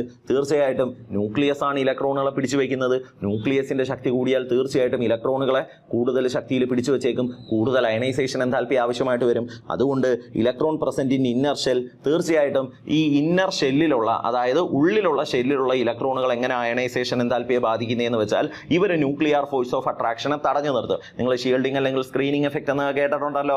അതുകൊണ്ട് തന്നെ ഇന്നർ ഷെല്ലിലുള്ള ഇലക്ട്രോണുകളുടെ എണ്ണത്തിൽ വ്യത്യാസം വരുമ്പോഴത്തേക്കും ഷീൽഡിംഗ് സ്ക്രീനിങ് എഫക്റ്റുകൾ മൂലം അയണൈസേഷൻ എൻതാൽപ്പിയിൽ മാറ്റം വരുന്നതായിട്ട് കാണാൻ പറ്റും. So ionization potential is influenced by all of the 3 given factors. ആറ്റത്തിന്റെ സൈസ് അയണൈസേഷൻ പൊട്ടൻഷ്യലിനെ ഡിപ്പെൻഡ് ചെയ്യുന്നുണ്ട്. ന്യൂക്ലിയർ ചാർജ് അയണൈസേഷൻ പൊട്ടൻഷ്യലിനെ ഡിപ്പെൻഡ് ചെയ്യുന്നുണ്ട്. Electrons present in inner shell, ഉള്ളിലുള്ള ഷെല്ലിൽ ഇരിക്കുന്ന ഇലക്ട്രോണുകളുടെ എണ്ണവും എന്ത് ചെയ്യുന്നുണ്ട്? അയണൈസേഷൻ പൊട്ടൻഷ്യലിനെ ഇൻഫ്ലുവൻസ് ചെയ്യുന്നുണ്ട്. സോ ഓപ്ഷൻ 4 ആണ് നമ്മുടെ കറക്റ്റ് ആൻസർ. കിട്ടിയോ? ഓക്കെ അല്ലേ? അടുത്തൊരു ക്വസ്റ്റ്യനിലോട്ട് പോവാം. Which of the following decreases in going down the halogen group? Halogen ഗ്രൂപ്പിൽ പീരിയോഡിക് ടേബിളിലെ 17ാമത്തെ ഗ്രൂപ്പാണ് ഹാലജൻ എന്നറിയാം. Fluorine, chlorine, bromine, iodine, astatine, പിന്നെ ടെനസിൻ. ഓർമ്മയുണ്ടോ? നമ്മൾ തുടക്കത്തിൽ പറഞ്ഞുണ്ടായിരുന്നു. ഇത് ഇത്രയുമാണ് ഹാലജനുകൾ. Which of the following decreases in going down the halogen group? താഴെ പറയുന്നതിൽ ഏതൊക്കെ കാര്യങ്ങളാണ് ഗ്രൂപ്പിൽ മുകളിൽ നിന്ന് താഴോട്ട് വരുമ്പോൾ ഹാലജനുകളുടെ കേസിൽ കുറയുന്നത്? അയോണിക് റേഡിയസ് കൂടുവാണ് ചെയ്യുന്നത്, തെറ്റാണ്. അറ്റോമിക് റേഡിയസ് കൂടുവാണ് ചെയ്യുന്നത്, തെറ്റാണ്. അയണൈസേഷൻ എൻതാൽപ്പി കുറയുവാണ് ചെയ്യുന്നത്, ശരിയാണ്. സോ നമുക്ക് പറയാം ഈ തന്നിരിക്കുന്ന ഹാലജനുകളുടെ കൂട്ടത്തിൽ മുകളിൽ നിന്ന് താഴോട്ട് വരുമ്പോൾ കുറയുന്നത് ആരാ? അയണൈസേഷൻ എൻതാൽപ്പിയാണ്. So option 3 will be the correct answer. Option 3 ആണ് നമ്മുടെ ശരി ഉത്തരം. ഓക്കെ ആണോ മക്കളെ? ക്ലിയർ അല്ലേ? അടുത്തൊരു ക്വസ്റ്റ്യൻ നോക്കാം നമുക്ക്. എന്താ അടുത്ത ക്വസ്റ്റ്യൻ എന്ന് നോക്കിയേ മക്കളെ. നമ്മുടെ അടുത്ത ക്വസ്റ്റ്യൻ നോക്കാം. The ionization potential 1, 2, 3, 4 and 5 of an element are 7.1, 14.3, 34.5, 46.8 and 162.2 electron volt respectively. The element is likely to be. ഇപ്പോൾ നിങ്ങൾക്ക് തന്നെ സംശയം തോന്നും, ഇത്രയും എലമെൻറ്റുകൾ നമ്മൾ തന്നിരിക്കുന്ന എലമെൻറ്റുകളുടെ എല്ലാവരുടെയും അയണൈസേഷൻ പൊട്ടൻഷ്യൽ വാല്യൂ പഠിച്ചു വെക്കണോ? പഠിച്ചൊന്നും വെക്കണ്ട, സിമ്പിളായി ഇത് കണ്ടുപിടിക്കാം. ഇതാ നോക്കിയോ മക്കളെ, ഒരു എലമെൻ്റ് ഉണ്ടായിരുന്നു. എന്തുവാ എലമെൻ്റ് ആരാ? ഇപ്പോൾ എക്സ് എന്നെടുക്കാം. ഓക്കെ, എക്സ് എന്ന് പറയുന്ന എലമെൻ്റ് ഒരു ഇലക്ട്രോണിനെ വിട്ടുകൊടുത്തു, എക്സ് മൈനസ് ആയിട്ട് മാറി. അതുമായിട്ട് ബന്ധപ്പെട്ട എനർജിയാണ് 7.1. എക്സ് മൈനസ് വീണ്ടും ഒരു ഇലക്ട്രോണിനെ വിട്ടുകൊടുത്തു, എന്തായിട്ട്? എക്സ് 2 മൈനസ് ആയിട്ട് മാറി. ഇലക്ട്രോണിനെ വിട്ടുകൊടുക്കുമല്ലേ, എക്സ് പ്ലസ് എക്സ് 2 പ്ലസ് ആയിട്ട് മാറി. അതുമായിട്ട് ബന്ധപ്പെട്ട എൻതാൽപ്പിയാണ് 14.3. എക്സ് 2 പ്ലസ് വീണ്ടും ഇലക്ട്രോണിനെ വിട്ടുകൊടുത്തു, എക്സ് 3 പ്ലസ് ആയിട്ട് മാറി. അതുമായിട്ട് ബന്ധപ്പെട്ട എനർജിയാണ് 34.5. ഇനി എക്സ് 3 പ്ലസ് വീണ്ടും ഇലക്ട്രോണിനെ വിട്ടുകൊടുത്തു, എക്സ് 4 പ്ലസ് ആയിട്ട് മാറി. ഇത്രയും ഇലക്ട്രോണിനേക്ക് വിട്ടുകൊടുക്കുന്ന എലമെൻ്റ് ഉണ്ടോ എന്ന് ചോദിക്കരുത്, സാങ്കല്പികമായിട്ടുള്ള ഒരു ക്വസ്റ്റ്യൻ ആണല്ലോ. 46.8. എക്സ് 4 പ്ലസ് വീണ്ടും ഇലക്ട്രോണിനെ വിട്ടുകൊടുത്തു, എക്സ് 5 പ്ലസ് ആയിട്ട് മാറി. അതുമായിട്ട് ബന്ധപ്പെട്ട എനർജിയാണ് 162.2. ഓക്കെ മക്കളെ, നിങ്ങൾ നോക്കിക്കേ, ഇയാൾ ഒരു ഇലക്ട്രോണിനെ വിട്ടുകൊടുത്തു, ചെറിയ എനർജി വ്യത്യാസമേ ഉള്ളൂ. രണ്ടാമതൊരു ഇലക്ട്രോണിനെ വിട്ടുകൊടുത്തു, വീണ്ടും വലിയ രീതിയിൽ ഒരു ഭയങ്കരമായിട്ടുള്ള എനർജി വ്യത്യാസം നമ്മൾ കണ്ടില്ല. മൂന്നാമതൊരു ഇലക്ട്രോണിനെ വിട്ടുകൊടുത്തു, ഭയങ്കരമായിട്ടുള്ള എനർജി വ്യത്യാസം കണ്ടില്ല. നാലാമതൊരു ഇലക്ട്രോണിനെ വിട്ടുകൊടുത്തു, ഭയങ്കരമായിട്ടുള്ള എനർജി വ്യത്യാസം കണ്ടില്ല. അതിൽ നിന്ന് അഞ്ചാമത്തെ ഇലക്ട്രോണിനെ വിട്ടുകൊടുത്തപ്പോൾ വലിയൊരു വ്യത്യാസം കണ്ടു. അതിൻ്റെ അർത്ഥം ആദ്യത്തെ 4 ഇലക്ട്രോണിനെ വിട്ടുകൊടുക്കുമ്പോഴത്തേക്കും ഇയാൾക്ക് വലിയ ബുദ്ധിമുട്ടില്ല. ഓക്കെ, ഔട്ടർ മോസ്റ്റ് ഷെല്ലിൽ ഇരിക്കുന്ന ഇലക്ട്രോണിനെ വലിച്ചെടുക്കാൻ വലിയ ബുദ്ധിമുട്ട്, അല്ലെങ്കിൽ ഇലക്ട്രോണിനെ പുറത്തിറക്കാൻ വലിയ ബുദ്ധിമുട്ട് കാണത്തില്ല. ഇന്നർ ഓർബിറ്റലുകളിലോട്ട് പോകുമ്പോഴാണ്, ഇന്നർ ഷെല്ലുകളിലോട്ട് പോകുമ്പോഴത്തേക്കായിരിക്കും കൂടുതൽ ഭയങ്കരമായിട്ടുള്ള എനർജി വ്യത്യാസം കാണാൻ പറ്റുന്നത്. അപ്പോൾ ഈ തന്നിരിക്കുന്ന ആറ്റം അത് ആരായാലും ശരി, അയാളുടെ ഔട്ടർ മോസ്റ്റ് ഷെല്ലിൽ 4 ഇലക്ട്രോൺ ഉണ്ട്. അതുകൊണ്ട് ആദ്യത്തെ 4 ഇലക്ട്രോണിനെ വിട്ടുകൊടുത്ത സമയത്തും നമുക്ക് വലിയൊരു എനർജി വ്യത്യാസം കാണാൻ പറ്റാത്തത്. എന്നാൽ 4 ഇലക്ട്രോണിനെ വിട്ടുകൊടുത്ത് 4-ൽ നിന്ന് 5-ലോട്ട് പോയപ്പോഴോ വളരെ വലിയൊരു വ്യത്യാസം കണ്ടു. സോ നമുക്ക് ഇങ്ങനെ അനുമാനിക്കാം, ആദ്യത്തെ 4 ഇലക്ട്രോൺ ആണ് ഔട്ടർ മോസ്റ്റ് ഷെല്ലിൽ ഇരിക്കുന്നത്. സോ ഔട്ടർ മോസ്റ്റ് ഷെല്ലിൽ 4 ഇലക്ട്രോൺ ഉള്ള ആറ്റം ഇക്കൂട്ടത്തിൽ ആരാ? 281 സോഡിയം ആണ്, സിലിക്കൺ 284, ഫ്ലൂറിൻ 27, കാൽഷ്യം 2882. ഓക്കെ ആണേ. ഇത് ഇത്രയുമാണ് തന്നിരിക്കുന്ന എലമെന്റുകളുടെ ഇലക്ട്രോണിക് കോൺഫിഗറേഷൻ. മക്കളെ, ഇക്കൂട്ടത്തിൽ ഔട്ടർ മോസ്റ്റ് ഷെല്ലിൽ 4 ഇലക്ട്രോൺ ഉള്ള ആരാ? സിലിക്കൺ. സോ ആൻസർ ആരാ? സിലിക്കൺ. സിലിക്കണിന്റെ അയണൈസേഷൻ പൊട്ടൻഷ്യൽ വാല്യൂസ് ആയിരിക്കും ഈ തന്നിരിക്കുന്നത്. കണ്ടോ, നമ്മൾ വാല്യൂ ഒന്നും പഠിക്കേണ്ടി വന്നില്ല. സിമ്പിൾ ആയിട്ട് ഈ ഒരു ലോജിക്ക് ഉപയോഗിച്ച് നമുക്ക് ചെയ്യാവുന്നേ ഉള്ളൂ. ഔട്ടർ മോസ്റ്റ് ഷെല്ലിൽ ഇരിക്കുന്ന ഇലക്ട്രോണിനെ റിമൂവ് ചെയ്യാൻ കൊടുക്കേണ്ട എനർജിയെ കഴിയും ഒരുപാട് കൂടുതലായിരിക്കും ഇന്നർ ഷെല്ലുകളിലോട്ട് പോകുമ്പോഴത്തേക്ക്. അപ്പോൾ നമുക്ക് ആ രീതിയിൽ ചിന്തിച്ചാൽ നമുക്ക് മനസ്സിലാവും തന്നിരിക്കുന്ന ആളിൻ്റെ ആദ്യത്തെ 4 ഇലക്ട്രോണിനെ വിട്ടുകൊടുക്കുന്ന സമയത്ത് വലിയ എനർജി വ്യത്യാസം കണ്ടില്ല. എന്നാൽ 5-ാമത്തെ ഇലക്ട്രോണിലോട്ട് പോയപ്പോഴോ ഭയങ്കര ഒരു വ്യത്യാസം. ഓക്കെ, ഭയങ്കര വലിയ എനർജി ആവശ്യമായിട്ട് വന്നു. അതിൻ്റെ അർത്ഥം എന്താ? ആദ്യത്തെ 4 ഇലക്ട്രോൺ ഔട്ടർ മോസ്റ്റ് ഷെല്ലിലാണ്, 5-ാമത്തെ ഇലക്ട്രോൺ പുറത്തിരിക്കുന്ന ഇന്നർ ഷെല്ലിൽ അകത്തോട്ടിരിക്കുന്ന ആളാണ്. അതുകൊണ്ട് തന്നെ നമുക്ക് പറയാം തന്നിരിക്കുന്ന ആളിൻ്റെ ഔട്ടർ മോസ്റ്റ് ഷെല്ലിൽ 4 ഇലക്ട്രോൺ ഉണ്ട്. 4 ഇലക്ട്രോൺ ഉള്ള ആൾ സിലിക്കൺ ആണ്. So silicon, option 2 is the correct answer. കിട്ടിയോ? ഓക്കെ അല്ലേ? അടുത്ത ക്വസ്റ്റ്യൻ നോക്കാം. In the given process which oxidation state is more stable? തന്നിരിക്കുന്ന പ്രോസസ്സിൽ ഏത് ഓക്സിഡേഷൻ സ്റ്റേറ്റിനാണ് സ്റ്റെബിലിറ്റി കൂടുതൽ? മക്കളെ, എം എന്ന് പറയുന്ന ആൾ ഒരു ഇലക്ട്രോണിനെ വിട്ടുകൊടുത്ത് M+ ആയി. അതിന് 7.9 ഇലക്ട്രോൺ വോൾട്ട് ആവശ്യമായിട്ട് വന്നു. M+ വീണ്ടും ഒരു ഇലക്ട്രോണിനെ വിട്ടുകൊടുത്ത് M2+ ആയി. അതിന് 15.5 ഇലക്ട്രോൺ വോൾട്ട് ആവശ്യമായിട്ട് വന്നു. നമുക്കറിയാം ഫസ്റ്റ് അയണൈസേഷൻ എന്താൽപ്പിയും സെക്കൻഡ് അയണൈസേഷൻ എന്താൽപ്പിയും തമ്മിൽ കമ്പയർ ചെയ്യുമ്പോൾ സെക്കൻഡ് ആയിരിക്കും കൂടുതൽ. ഇത് നമ്മൾ പഠിച്ചിട്ടുള്ള കാര്യമാണ്. പക്ഷേ ഇവിടെ നോക്കിക്കേ, ഇവർ തമ്മിൽ വളരെ വലിയ വ്യത്യാസമൊന്നുമില്ലല്ലോ. അതുകൊണ്ട് തന്നെ നമുക്ക് പറയാം ഈ കൂട്ടത്തിൽ സ്റ്റെബിലിറ്റി കൂടുതൽ ആർക്കാന്ന് വെച്ചാൽ M2+ എന്ന് പറയുന്ന ഓക്സിഡേഷൻ സ്റ്റേറ്റിനായിരിക്കും കൂടുതൽ സ്റ്റെബിലിറ്റി. അത് ഓപ്ഷൻ 2-ൽ കാണാൻ പറ്റും. സോ മക്കളെ, ഓപ്ഷൻ 2 ആണ് കറക്റ്റ് ആൻസർ. ഇനിയിപ്പോൾ അതാ ഇങ്ങനെ ചിന്തിച്ചു നോക്ക്, ഇയാൾ 2-ാമത്തെ ഇലക്ട്രോണിനെ വിട്ടുകൊടുക്കുന്ന സമയത്ത് ഇയാളുടെ സെക്കൻഡ് അയണൈസേഷൻ പൊട്ടൻഷ്യൽ ഒരു 10, 50, 60 ഇലക്ട്രോൺ വോൾട്ട് ഒക്കെ ആണെങ്കിൽ നമുക്കത് വലിയൊരു വ്യത്യാസമായിട്ട് കൂട്ടാം. അങ്ങനെ വലിയ വ്യത്യാസം ആയതുകൊണ്ട് തന്നെ നമുക്കത് പറയാൻ പറ്റും.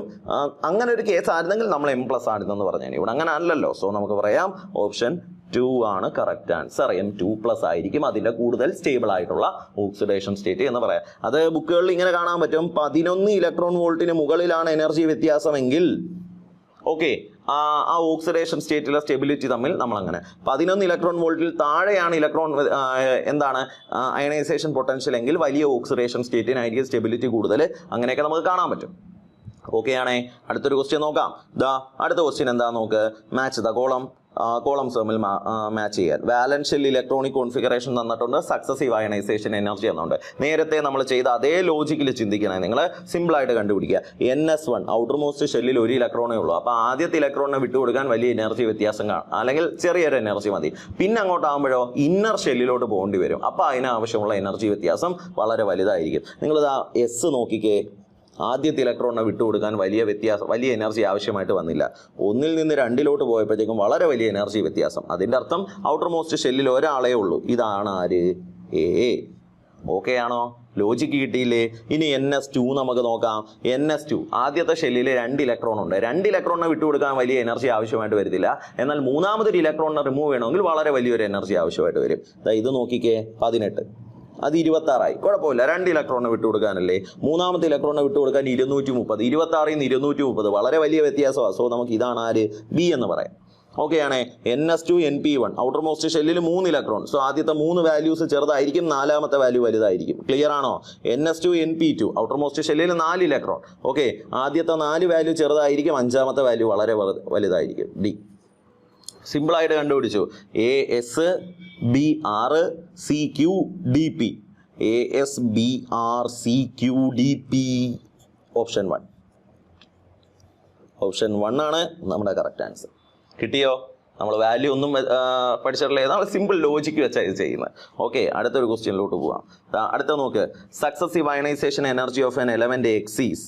ഒരു എലമെന്റ് ഉണ്ട്, ആ എലമെന്റ് എക്സിന്റെ അയണൈസേഷൻ എൻതാൽപ്പി വാല്യൂസ് തന്നിട്ടുണ്ട്. Electronic configuration of element X is.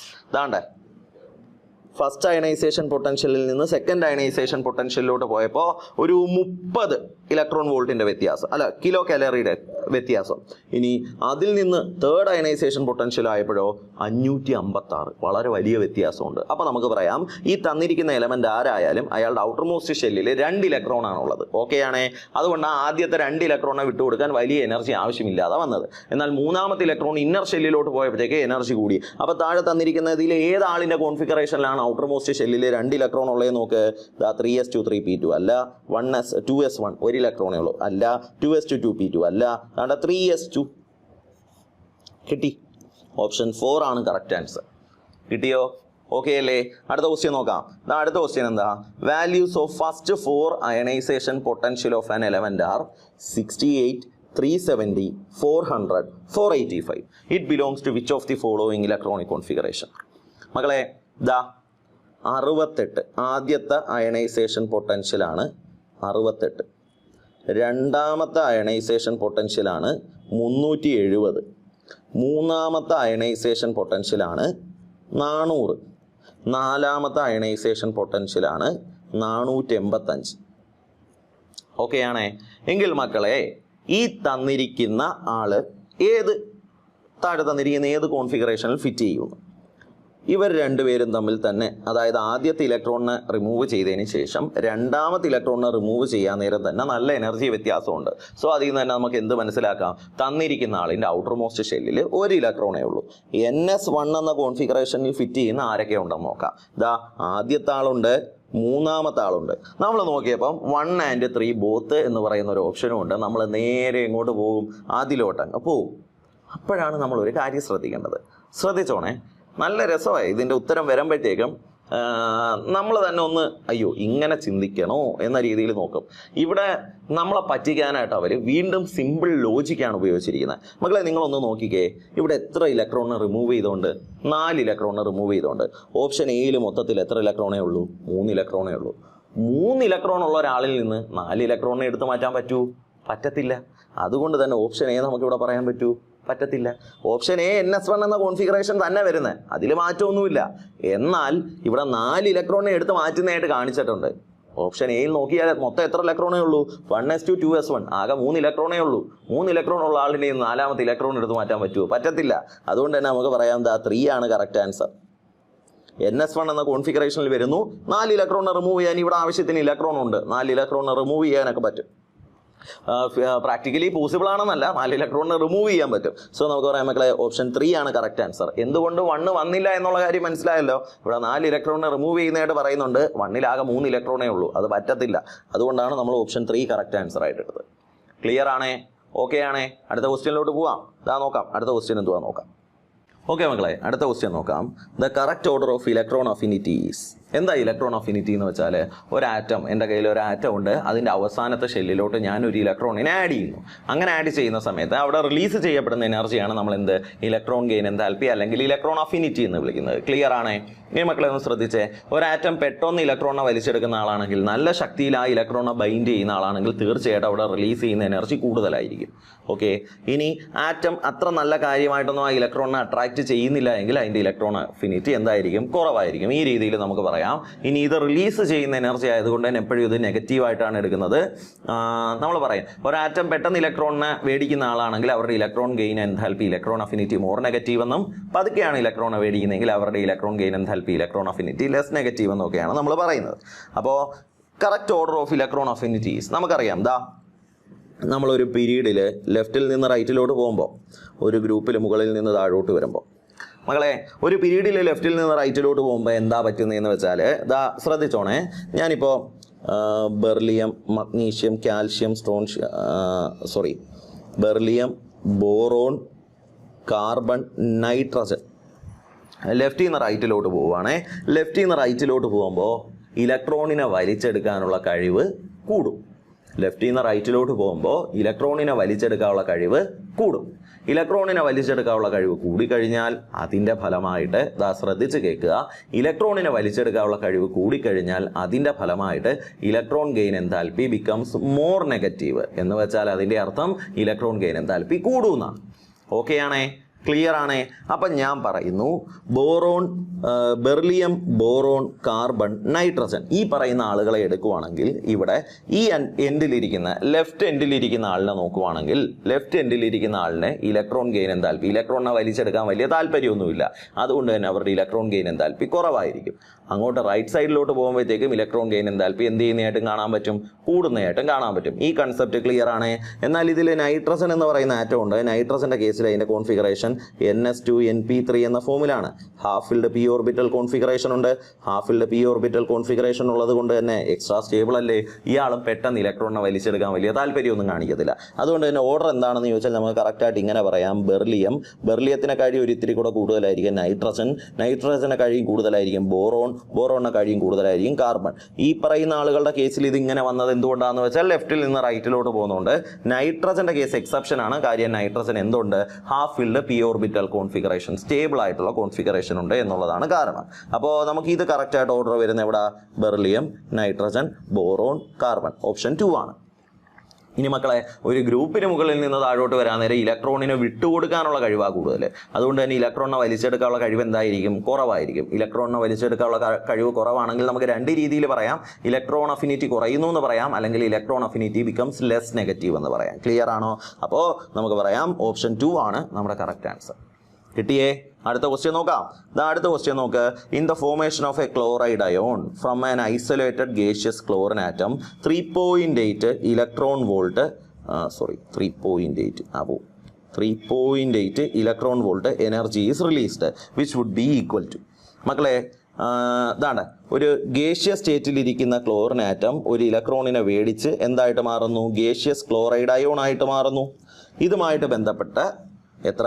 3.8 electron volt energy എന്ത് ചെയ്തിട്ടുണ്ട്? റിലീസ് ചെയ്തിട്ടുണ്ട്. ഇതാണ് അവരുടെ ഇലക്ട്രോൺ അഫിനിറ്റി എന്നുള്ള കാര്യം നമുക്കറിയാമല്ലോ. എങ്കിൽ which would be equal to electron affinity of Cl minus. നേരെ ചാടിക്കയറി കറപ്പിക്കരുത്. ഇലക്ട്രോൺ അഫിനിറ്റി ഓഫ് ക്ലോറിൻ എന്നാ വരണ്ട, Cl മൈനസ് എന്നല്ല, തെറ്റാത്. Ionization potential of chlorine. Okay, നോക്കാം നമുക്ക്. Electronegativity of chlorine. ഇലക്ട്രോ നെഗറ്റിവിറ്റിയെ പറ്റിയൊന്നും നമ്മളിവിടെ പറയുന്നില്ല, ഇനി പറയത്തേ ഉള്ളൂ. ഇനി അയണൈസേഷൻ പൊട്ടൻഷ്യൽ ഓഫ് ക്ലോറിൻ എന്ന് വെച്ചാൽ ക്ലോറിനിൽ നിന്ന് ഒരു ഇലക്ട്രോണിനെ വേടിച്ച് ഇതെന്താക്കി മാറ്റുന്നു? Cl+ ആക്കി മാറ്റുന്നു. അല്ല, ക്ലോറിനിൽ നിന്ന് ഒരു ഇലക്ട്രോണിനെ വിട്ടുകൊടുത്തതിനെ Cl+ ആക്കി മാറ്റുന്നു. ഇതാണ് അയണൈസേഷൻ പൊട്ടൻഷ്യൽ. അല്ലല്ലോ മക്കളെ, അയണൈസേഷൻ പൊട്ടൻഷ്യൽ ഓഫ് Cl-. ഞാൻ പറയുന്ന കാര്യം ശ്രദ്ധിച്ചേക്കണേ. Cl- അയണൈസേഷൻ പൊട്ടൻഷ്യൽ എന്ന് വെച്ചാൽ അതുകൊണ്ട് ഉദ്ദേശിക്കുന്നത് എന്താ? ഇയാളിൽ നിന്ന് ഒരു ഇലക്ട്രോണിനെ ലൂസ് ചെയ്ത് ഇയാളെ എന്താക്കി മാറ്റുന്നു? Cl ആക്കി മാറ്റുന്നു. നിങ്ങളൊന്ന് നോക്കിയാൽ കാണാം, നമ്മൾ ഈ എഴുതിയിരിക്കുന്ന പ്രോസസ്സിൻ്റെ നേരെ ഓപ്പോസിറ്റ് അല്ലേ ഇത്? അപ്പോൾ നമുക്കിങ്ങനെ പറയാം, ഇവിടെ 3.8 ഇലക്ട്രോൺ വോൾട്ട് എനർജി ഈ ആദ്യം പറഞ്ഞ പ്രോസസ്സിൻ്റെ ഫലമായിട്ട്, ഇത് പ്രോസസ് 1, ഇത് പ്രോസസ് 2, ആദ്യം പറഞ്ഞ പ്രോസസ്സിൻ്റെ ഫലമായിട്ട് 3.8 ഇലക്ട്രോൺ വോൾട്ട് എനർജി റിലീസ് ചെയ്തെങ്കിൽ അതിൻ്റെ അർത്ഥം ഈ പറയുന്ന പ്രോസസ്സ് നടക്കാൻ 3.8 ഇലക്ട്രോൺ വോൾട്ട് എനർജി ഇങ്ങോട്ട് കൊടുക്കണമെന്നാണ്. തമ്മിൽ അങ്ങോട്ടും ഇങ്ങോട്ടും ഓപ്പോസിറ്റ് ആയിട്ടുള്ള പ്രോസസ്സുകളല്ലേ. സോ എൻതാൽപ്പിയുടെ സൈൻ മാത്രമേ മാറത്തുള്ളൂ. അപ്പോൾ ക്ലോറിൻ ആറ്റം ഒരു ഇലക്ട്രോണിനെ വേടിച്ച് Cl- അയോണായിട്ട് മാറിയപ്പോൾ 3.8 ഇലക്ട്രോൺ വോൾട്ട് എനർജി റിലീസ് ചെയ്തെങ്കിൽ ഇങ്ങനെ പറയാം, Cl- അയോണിൽ നിന്ന് ഒരു ഇലക്ട്രോണിനെ റിമൂവ് ചെയ്ത് ഇതിനെ Cl ആറ്റം, ക്ലോറിൻ ആറ്റം ആക്കി മാറ്റാൻ ഈ 3.8 ഇലക്ട്രോൺ വോൾട്ട് എനർജി നമ്മൾ അങ്ങോട്ട് കൊടുക്കണമെന്ന് പറയാം. അതായത് ഇതെന്തിന് ഈക്വൽ ആയിരിക്കും? Ionization potential of Cl- equal ആയിരിക്കും. കൺഫ്യൂഷൻ ആവും, ഒന്ന് ശ്രദ്ധിക്കുക. ഇത്രയേ ഉള്ളൂ. ഇവിടെ നമ്മളെടുത്ത് ക്വസ്റ്റ്യനിൽ പറഞ്ഞേക്കുന്നത് ഐസൊലേറ്റഡ് ഗേഷ്യസ് ക്ലോറിൻ ആറ്റം ഒരു ഇലക്ട്രോണിനെ വേടിച്ച് ക്ലോറൈഡ് അയോണായിട്ട് മാറിയപ്പോൾ അതുമായിട്ട് ബന്ധപ്പെട്ട് ΔH എത്രയാണ്? റിലീസ് ചെയ്തു -3.8 ഇലക്ട്രോൺ വോൾട്ട് ആണെന്ന് പറയുന്നു. ഓക്കെ ആണ്. എങ്കിൽ മക്കളെ, നമ്മളതായത് തിരിച്ച് ചിന്തിക്കുക. Cl- എന്ന് പറയുന്ന ആള് ഒരു ഇലക്ട്രോണിനെ വിട്ടുകൊടുത്ത് ക്ലോറിൻ ആറ്റമായിട്ട് മാറി. ഇതുമായിട്ട് ബന്ധപ്പെട്ട എൻതാൽപ്പി എന്തായിരിക്കും? ഇതിൻ്റെ നേരെ ഓപ്പോസിറ്റ് പ്രോസസ് അല്ലേ? +3.8 ഇലക്ട്രോൺ വോൾട്ട് ആയിരിക്കും. ഇത് അതിൻ്റെ ഇലക്ട്രോൺ അഫിനിറ്റി ആണെങ്കിൽ ഇത് അതിൻ്റെ അയണൈസേഷൻ എൻതാൽപ്പിയാണ്. അപ്പോൾ electron affinity of chlorine atom will be equal to ionization enthalpy of chloride ion. Electron affinity of chlorine atom will be equal to ionization enthalpy of chloride ion എന്ന് നമുക്ക് പറയാം. So option 4 ആണ് correct answer. കിട്ടിയോ? നല്ലൊരു ചോദ്യമാണ്. അടുത്തൊരു ക്വസ്റ്റ്യനിലോട്ട് പോവാം മക്കളെ. അടുത്ത question, electron addition would be easier in. താഴെ പറയുന്നതിൽ ഇലക്ട്രോൺ ആഡ് ചെയ്യാൻ ഏറ്റവും എളുപ്പം ആരിലായിരിക്കും? ഇതാ ഒന്നും ആലോചിക്കേണ്ട, ഈ തന്നിരിക്കുന്ന ആളുകളെ പെട്ടെന്നൊന്ന് നോക്കുക.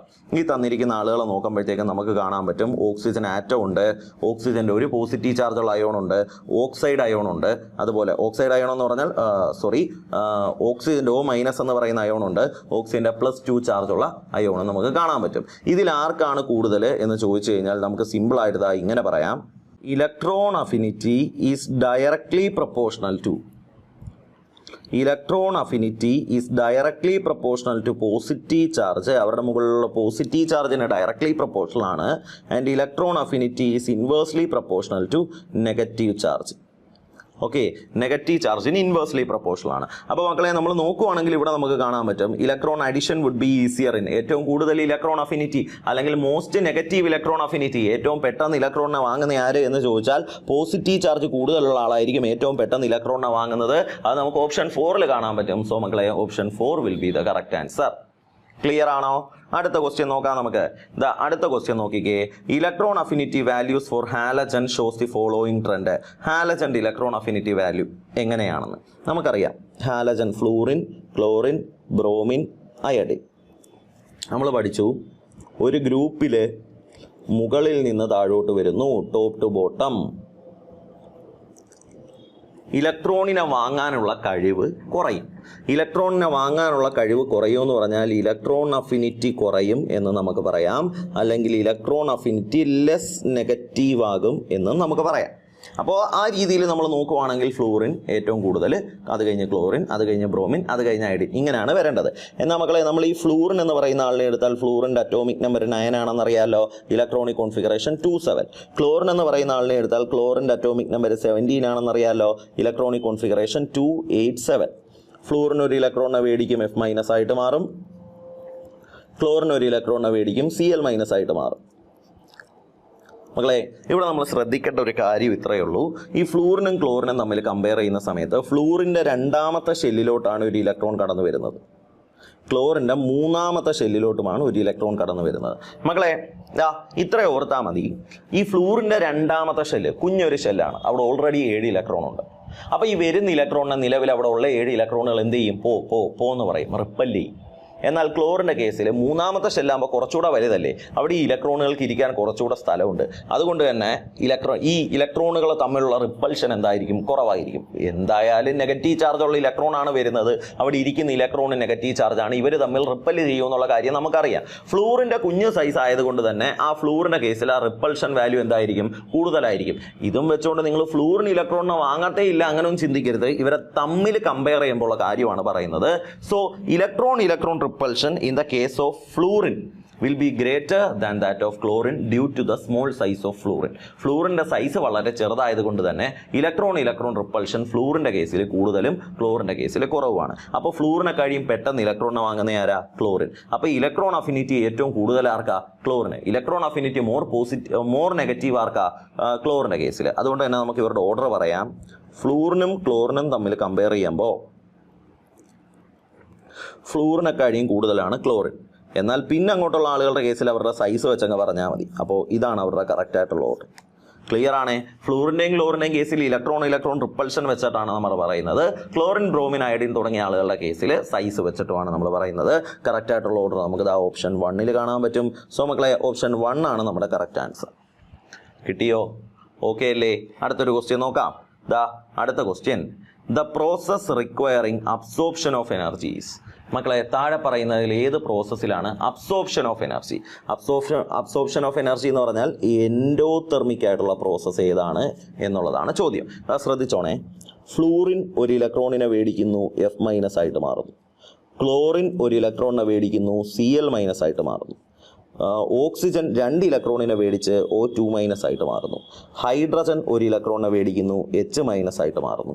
ഇത് 4മാണ് തന്നിരിക്കുന്ന പ്രോസസ്സ്.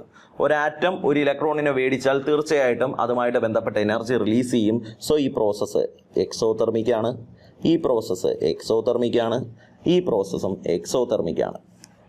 ഓക്കെ മക്കളെ, ഇവിടെ ഓക്സിജന്റെ 2 ഇലക്ട്രോൺ മേടിക്കുന്ന കേസല്ലേ പറയുന്നത് എങ്കിൽ എപ്പോഴും ഓർത്ത് വെച്ചോ, സക്സസീവായിട്ടുള്ള ഇലക്ട്രോൺ അഫിനിറ്റി വാല്യൂസ് എൻഡോതെർമിക് ആയിരിക്കും എന്ന് നിങ്ങൾ ഇവിടെ ഓർക്കുക. സോ ഇതുമായിട്ട് ബന്ധപ്പെട്ട എനർജി എൻഡോതെർമിക് ആണ്. ഇവിടെ അബ്സോർപ്ഷൻ ഓഫ് എനർജിയാണ് ആവശ്യം, അല്ലെങ്കിൽ എനർജി അബ്സോർബ് ചെയ്യുകയാണ് വേണ്ടത്. സോ നമുക്ക് പറയാം ഓപ്ഷൻ 3 ആണ് നമ്മുടെ കറക്റ്റ് ആൻസർ. ക്ലിയർ ആണോ? കൺസെപ്റ്റ് കിട്ടിയേ? ഓക്കെ ആണേ? അടുത്തൊരു ക്വസ്റ്റ്യൻ, അടുത്ത ക്വസ്റ്റ്യൻ നോക്കാം. Which of the following is affected by stable configuration of an atom? Electronegativity, ionization potential, electron affinity. മക്കളെ, ഇലക്ട്രോനെഗറ്റിവിറ്റി വളരെ ഇമ്പോർട്ടൻ്റ് ആയിട്ടുള്ള ഒരാളാണ്. എന്താ ഇലക്ട്രോനെഗറ്റിവിറ്റി എന്ന് പറഞ്ഞുതരാം. എ ബി എന്ന് പറയുന്ന 2 ആറ്റങ്ങളുണ്ട്. ഈ 2 ആറ്റങ്ങൾക്കിടയിൽ ഒരു പെയർ ഇലക്ട്രോണിനെ ഷെയർ ചെയ്ത് വെച്ചിരിക്കുന്നു. എക്കും ബിക്കും ഇടയിൽ ഒരു കോവാലന്റ് ബോണ്ടുണ്ട്. ഇവിടെ എയും ഇവിടെ ബിയും ആണെന്ന് വിചാരിക്കുക. എക്കും ബിക്കും ഇടയിൽ ഇലക്ട്രോണിനെ മ്യൂച്വലി ഷെയർ ചെയ്തതിൻ്റെ ഫലമായിട്ട് ഒരു കോവാലന്റ് ബോണ്ടുണ്ട്. മക്കളെ, ഇപ്പോൾ എയും ബിയും പാർട്ട്ണർഷിപ്പിൽ ഒരു ബിസിനസ് തുടങ്ങി. ആ ബിസിനസ്സിൻ്റെ ഇവർക്ക് 2 പേർക്കും അതിൽ തുല്യ അവകാശമല്ലേ ഉള്ളത് എങ്കിൽ അതുപോലെയാണ് ഒരു കോവാലന്റ് ബോണ്ടും. എക്കും ബിക്കും ഇവർക്ക് 2 പേർക്കും കൃത്യം നടുക്കിയിരിക്കുന്ന ഇലക്ട്രോണിൽ എന്തുണ്ട്? തുല്യമായിട്ടുള്ള അവകാശമുണ്ട്. ഈ ബി ആളത്ര ശരിയല്ല കേട്ടോ. ഈ ബി എന്താ ചെയ്യും? എക്കും ബിക്കും ഇടയിൽ ഇരിക്കുന്ന ഇലക്ട്രോണിനെ കുറച്ച് തൻ്റെ അടുത്തോട്ട് വലിച്ചു നീക്കും. ഓക്കെ, എക്കും ബിക്കും കൃത്യം നടുക്കാണ് ഇവർക്ക് 2 പേരുടെയും തുല്യ അവകാശമുള്ള ഷെയർഡ് പെയർ ഓഫ് ഇലക്ട്രോൺ ഇരിക്കേണ്ടത്, ഈ കോവാലന്റ് ബോണ്ടിൽ പങ്കെടുക്കുന്ന ഇലക്ട്രോൺ ഇരിക്കേണ്ടത്. എന്നാൽ എക്ക് ഇലക്ട്രോണിനോടുള്ള ആക്രാന്തം കൂടുതലായതുകൊണ്ട് തന്നെ ഈ പറയുന്ന ഇലക്ട്രോണിനെ കുറച്ച് തൻ്റെ അടുത്തേക്ക് വലിച്ചു നീക്കാം. മൊത്തത്തിൽ അങ്ങ് എടുത്തുകൊണ്ട് ഓടുമെന്നല്ല നമ്മൾ പറയുന്നത്. ഇവർക്ക് 2 പേർക്ക് ഇടയിലുള്ള ഈ ഷെയർഡ് പെയർ ഇലക്ട്രോണിനെ തൻ്റെ അടുത്തോട്ട് വലിച്ചു നീക്കും. എങ്കിൽ മക്കളെ, 2 ആളുകൾക്കിടയിൽ മ്യൂച്വലി ഷെയർ ചെയ്ത് വെച്ചിരിക്കുന്ന ഇലക്ട്രോൺ പെയറുകളെ തൻ്റെ അടുത്തേക്ക് വലിച്ചെടുക്കാനുള്ള ഒരു ആറ്റത്തിന്റെ കഴിവ്, ഈ കഴിവിനെ വിളിക്കുന്ന പേര് electronegativity. It is the ability of an atom to attract shared electron pair. Okay ആണ് എങ്കിൽ ഒന്ന് ആലോചിച്ച് നോക്കേ. സ്റ്റേബിൾ കോൺഫിഗറേഷൻ ഓഫ് ആറ്റം, ഒരു ആറ്റത്തിന്റെ സ്റ്റേബിൾ ആയിട്ടുള്ള കോൺഫിഗറേഷൻ ഒരിക്കലും അയാളുടെ ഇലക്ട്രോനെഗറ്റിവിറ്റിയെ ബാധിക്കില്ല. പക്ഷെ അയണൈസേഷൻ പൊട്ടൻഷ്യലിനെയും ഇലക്ട്രോൺ അഫിനിറ്റിയെയും ബാധിക്കും. ആരെ ബാധിക്കില്ല? ഇലക്ട്രോനെഗറ്റിവിറ്റിയെ ബാധിക്കില്ല. Following is affected by stable configuration of atom എന്ന് പറഞ്ഞാൽ അയണൈസേഷൻ പൊട്ടൻഷ്യലും ബാധിക്കും, ഇലക്ട്രോൺ അഫിനിറ്റിയും ബാധിക്കും. ഇത് രണ്ടും ഓപ്ഷൻ 3 കാണാൻ പറ്റും. മക്കളെ, ഓപ്ഷൻ 3 ആണ് കറക്റ്റ് ആൻസർ. ഒരിക്കലും ഒരാളുടെ സ്റ്റേബിൾ ആയിട്ടുള്ള കോൺഫിഗറേഷൻ അയാളുടെ ഇലക്ട്രോനെഗറ്റിവിറ്റിയെ ബാധിക്കില്ല എന്ന് നിങ്ങൾ മനസ്സിലാക്കുക. എന്താ ഇലക്ട്രോനെഗറ്റിവിറ്റി എന്ന് കിട്ടിക്കാണുമല്ലോ. ഇവിടെ തന്നിരിക്കുന്ന ചോദ്യത്തിന്റെ ഉത്തരം ഓപ്ഷൻ 3 ആണ്. സോ അടുത്തൊരു ക്വസ്റ്റ്യനിലോട്ട് പോകും. Which of the following element has the different value of electronegativity? മക്കളെ, സൾഫർ, കാർബൺ, അയഡിൻ തുടങ്ങിയ ആളുകളെ എടുക്കുവാണെങ്കിൽ ഇവരുടെ ഇലക്ട്രോനെഗറ്റിവിറ്റി വാല്യൂ എന്ന് പറയുന്നത് 2.5 ആണ്. ഓക്കെ, ഹൈഡ്രജൻ്റെ കേസിൽ ഹൈഡ്രജൻ്റെ ഇലക്ട്രോനെഗറ്റിവിറ്റി എന്ന് വെച്ചാൽ 2.1 ആണ്. ഈ വാല്യൂ ജസ്റ്റ് ഒന്ന് ഓർത്ത് വെച്ചേക്കുക. അപ്പോൾ വ്യത്യസ്ത, ഇത് പോളിംഗ് സ്കെയിൽ, ഇലക്ട്രോനെഗറ്റിവിറ്റി മെഷർ ചെയ്യാൻ നമ്മൾ ലിനസ് പോളിംഗ് എന്ന് പറയുന്ന ഒരാൾ കൊണ്ടുവന്ന ഈ ഒരു സ്കെയിൽ, പോളിംഗ് സ്കെയിലിൻ്റെ റീഡിങ് വെച്ചിട്ടാണ് നമ്മൾ പറയുന്നത്. ഓക്കെ, അപ്പോൾ മക്കളെ, ഡിഫറെൻറ്റ് ഇലക്ട്രോനെഗറ്റിവിറ്റി വാല്യൂ ഉള്ള ആർക്കാ? ഹൈഡ്രജന് ഓപ്ഷൻ 1 കാണാൻ പറ്റും. So option 1 will be our correct answer. കിട്ടിയോ? അടുത്തൊരു ക്വസ്റ്റ്യനിലോട്ട് പോവാം. Which is the correct order of electronegativity? മക്കളെ, ഇലക്ട്രോനെഗറ്റിവിറ്റിയെ ഫേവർ ചെയ്യുന്ന 2 കണ്ടീഷൻസ് ഉണ്ട്. ഓർത്ത് വെച്ചോ. ഇലക്ട്രോനെഗറ്റിവിറ്റി ഏതൊക്കെയാന്ന് വെച്ചാൽ സ്മോൾ സൈസും ഹൈ ന്യൂക്ലിയർ ചാർജും.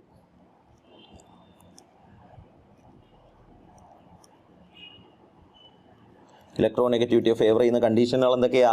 സ്മോൾ സൈസും ഹൈ ന്യൂക്ലിയർ ചാർജും. എപ്പോഴും സൈസ് കുറഞ്ഞാൽ ഇലക്ട്രോനെഗറ്റിവിറ്റി കൂടുതലായിരിക്കും, ന്യൂക്ലിയർ ചാർജ് കൂടിയാലും ഇലക്ട്രോനെഗറ്റിവിറ്റി കൂടുതലായിരിക്കും. അപ്പോൾ chlorine, sulphur, phosphorus, silicon. Okay, ഈ തന്നിരിക്കുന്ന ആളുകൾ പീരിയോഡിക് ടേബിളിലെ 3ാമത്തെ പീരീഡിലെ എലമെൻറ്റുകളാണ്. അപ്പോൾ ഒരു പീരീഡിൽ ലെഫ്റ്റിൽ നിന്ന് റൈറ്റിലോട്ട് പോകുമ്പോൾ ഇലക്ട്രോനെഗറ്റിവിറ്റി കൂടും. പീരീഡിൽ ലെഫ്റ്റിൽ നിന്ന് റൈറ്റിലോട്ട് പോകുമ്പോൾ എന്ത് കൂടും? ഇലക്ട്രോനെഗറ്റിവിറ്റി കൂടും. കാര്യം എന്താ? ന്യൂക്ലിയർ ചാർജ് കൂടുന്നതാണ് കാരണം. ഇനി ഒരു ഗ്രൂപ്പിൽ മുകളിൽ നിന്ന് താഴോട്ട് വരുമ്പോൾ ഇലക്ട്രോനെഗറ്റിവിറ്റി കുറയും. കാര്യം എന്താ?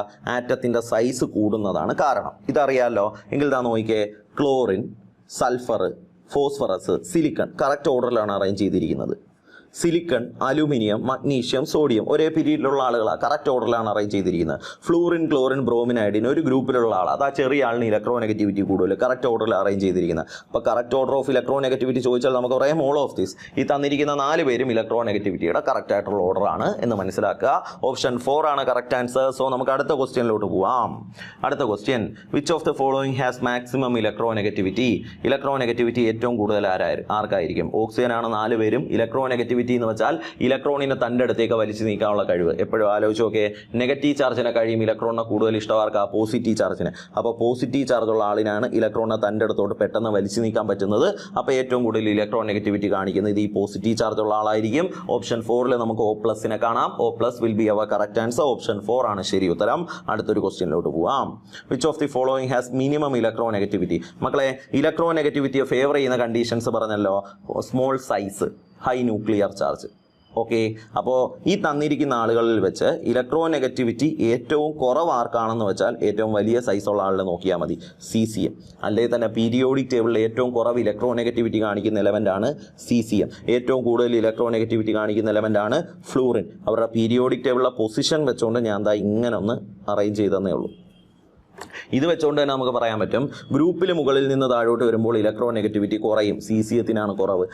പീരീഡ് ലെഫ്റ്റിൽ നിന്ന് റൈറ്റിലോട്ട് പോകുമ്പോൾ ഇലക്ട്രോ നെഗറ്റിവിറ്റി കൂടും, ഫ്ലൂറിനാണ് ഏറ്റവും കൂടുതൽ. ഓക്കെ ആണ്. ഇത് ഏതൊരു ഗ്രൂപ്പും പീരീഡിലും ഈ ഒരു ഐഡിയ വെച്ചുകൊണ്ട് നിങ്ങൾക്ക് എന്ത് ചെയ്യാവുന്നേ ഉള്ളൂ, അവരെ തമ്മിൽ കമ്പയർ ചെയ്യാവുന്നേ ഉള്ളൂ. ഓക്കെ, അപ്പോൾ ലീസ്റ്റ് മിനിമം ഇലക്ട്രോ നെഗറ്റിവിറ്റി ആർക്കാണെന്ന് വെച്ചാൽ നമുക്ക് പറയാം CCയത്തിനാണ്. പീരിയോഡിക് ടേബിളിൽ തന്നെ ഏറ്റവും കുറവ് ഇലക്ട്രോ നെഗറ്റിവിറ്റി കാണിക്കുന്ന എലമെൻറ്റും CCM ആണ്. ഏറ്റവും ഇലക്ട്രോ പോസിറ്റിവിറ്റി കാണിക്കുന്ന എലമെൻറ്റും ആരാണ്? CCM ആണ് കേട്ടോ. ഓക്കെ, അടുത്ത ക്വസ്റ്റ്യൻ നോക്കാം. അടുത്ത question, polarity of a bond can be explained by. Okay, ഒരു ബോണ്ടിൻ്റെ പൊളാരിറ്റി എന്ത് വെച്ചിട്ട് എക്സ്പ്ലെയിൻ ചെയ്യാൻ പറ്റും? മക്കളെ, ഇതാ ഞാൻ ഒരു HCl എന്ന് പറയുന്ന ഒരു മോളിക്യൂളിനെ എടുക്കുക. ഓക്കെ ആണോ? ഈ HCl എന്ന് പറയുന്ന ഒരു മോളിക്യൂളിനെ എടുക്കുകയാണെങ്കിൽ നമുക്കിപ്പോൾ പൊളാരിറ്റി എന്ന് വെച്ചാൽ എന്താ? Okay, ability of a substance to be separated into charges. ഒരു വസ്തുവിന് ചാർജുകളായിട്ട് സെപ്പറേറ്റ് ആയിരിക്കാനുള്ള കഴിവിനെയാണ് നമ്മൾ പൊളാരിറ്റി എന്ന് വിളിക്കുന്നത്. ഇതറിയാമല്ലോ. എങ്കിൽ ദാ ഒരാൾ AB എന്ന് പറയുന്ന ഒരാൾ A+ഉം B- ആയിട്ട് ഇരിക്കുന്നതെന്ന് വെച്ചോ. ഈ കഴിവിനെയാണ് പൊളാരിറ്റി എന്ന് വിളിക്കുന്നത്. ഇപ്പോൾ സോഡിയം ക്ലോറൈഡ് എന്ന് പറയുന്ന ഒരാളിനെ എടുക്കുകയാണെങ്കിൽ സോഡിയം ക്ലോറൈഡ് പോളാറാണ്. കാര്യം അയാൾ Na+ഉം Cl- സെപ്പറേറ്റ് ആയിരിക്കുന്നു. കാര്യം എന്താ?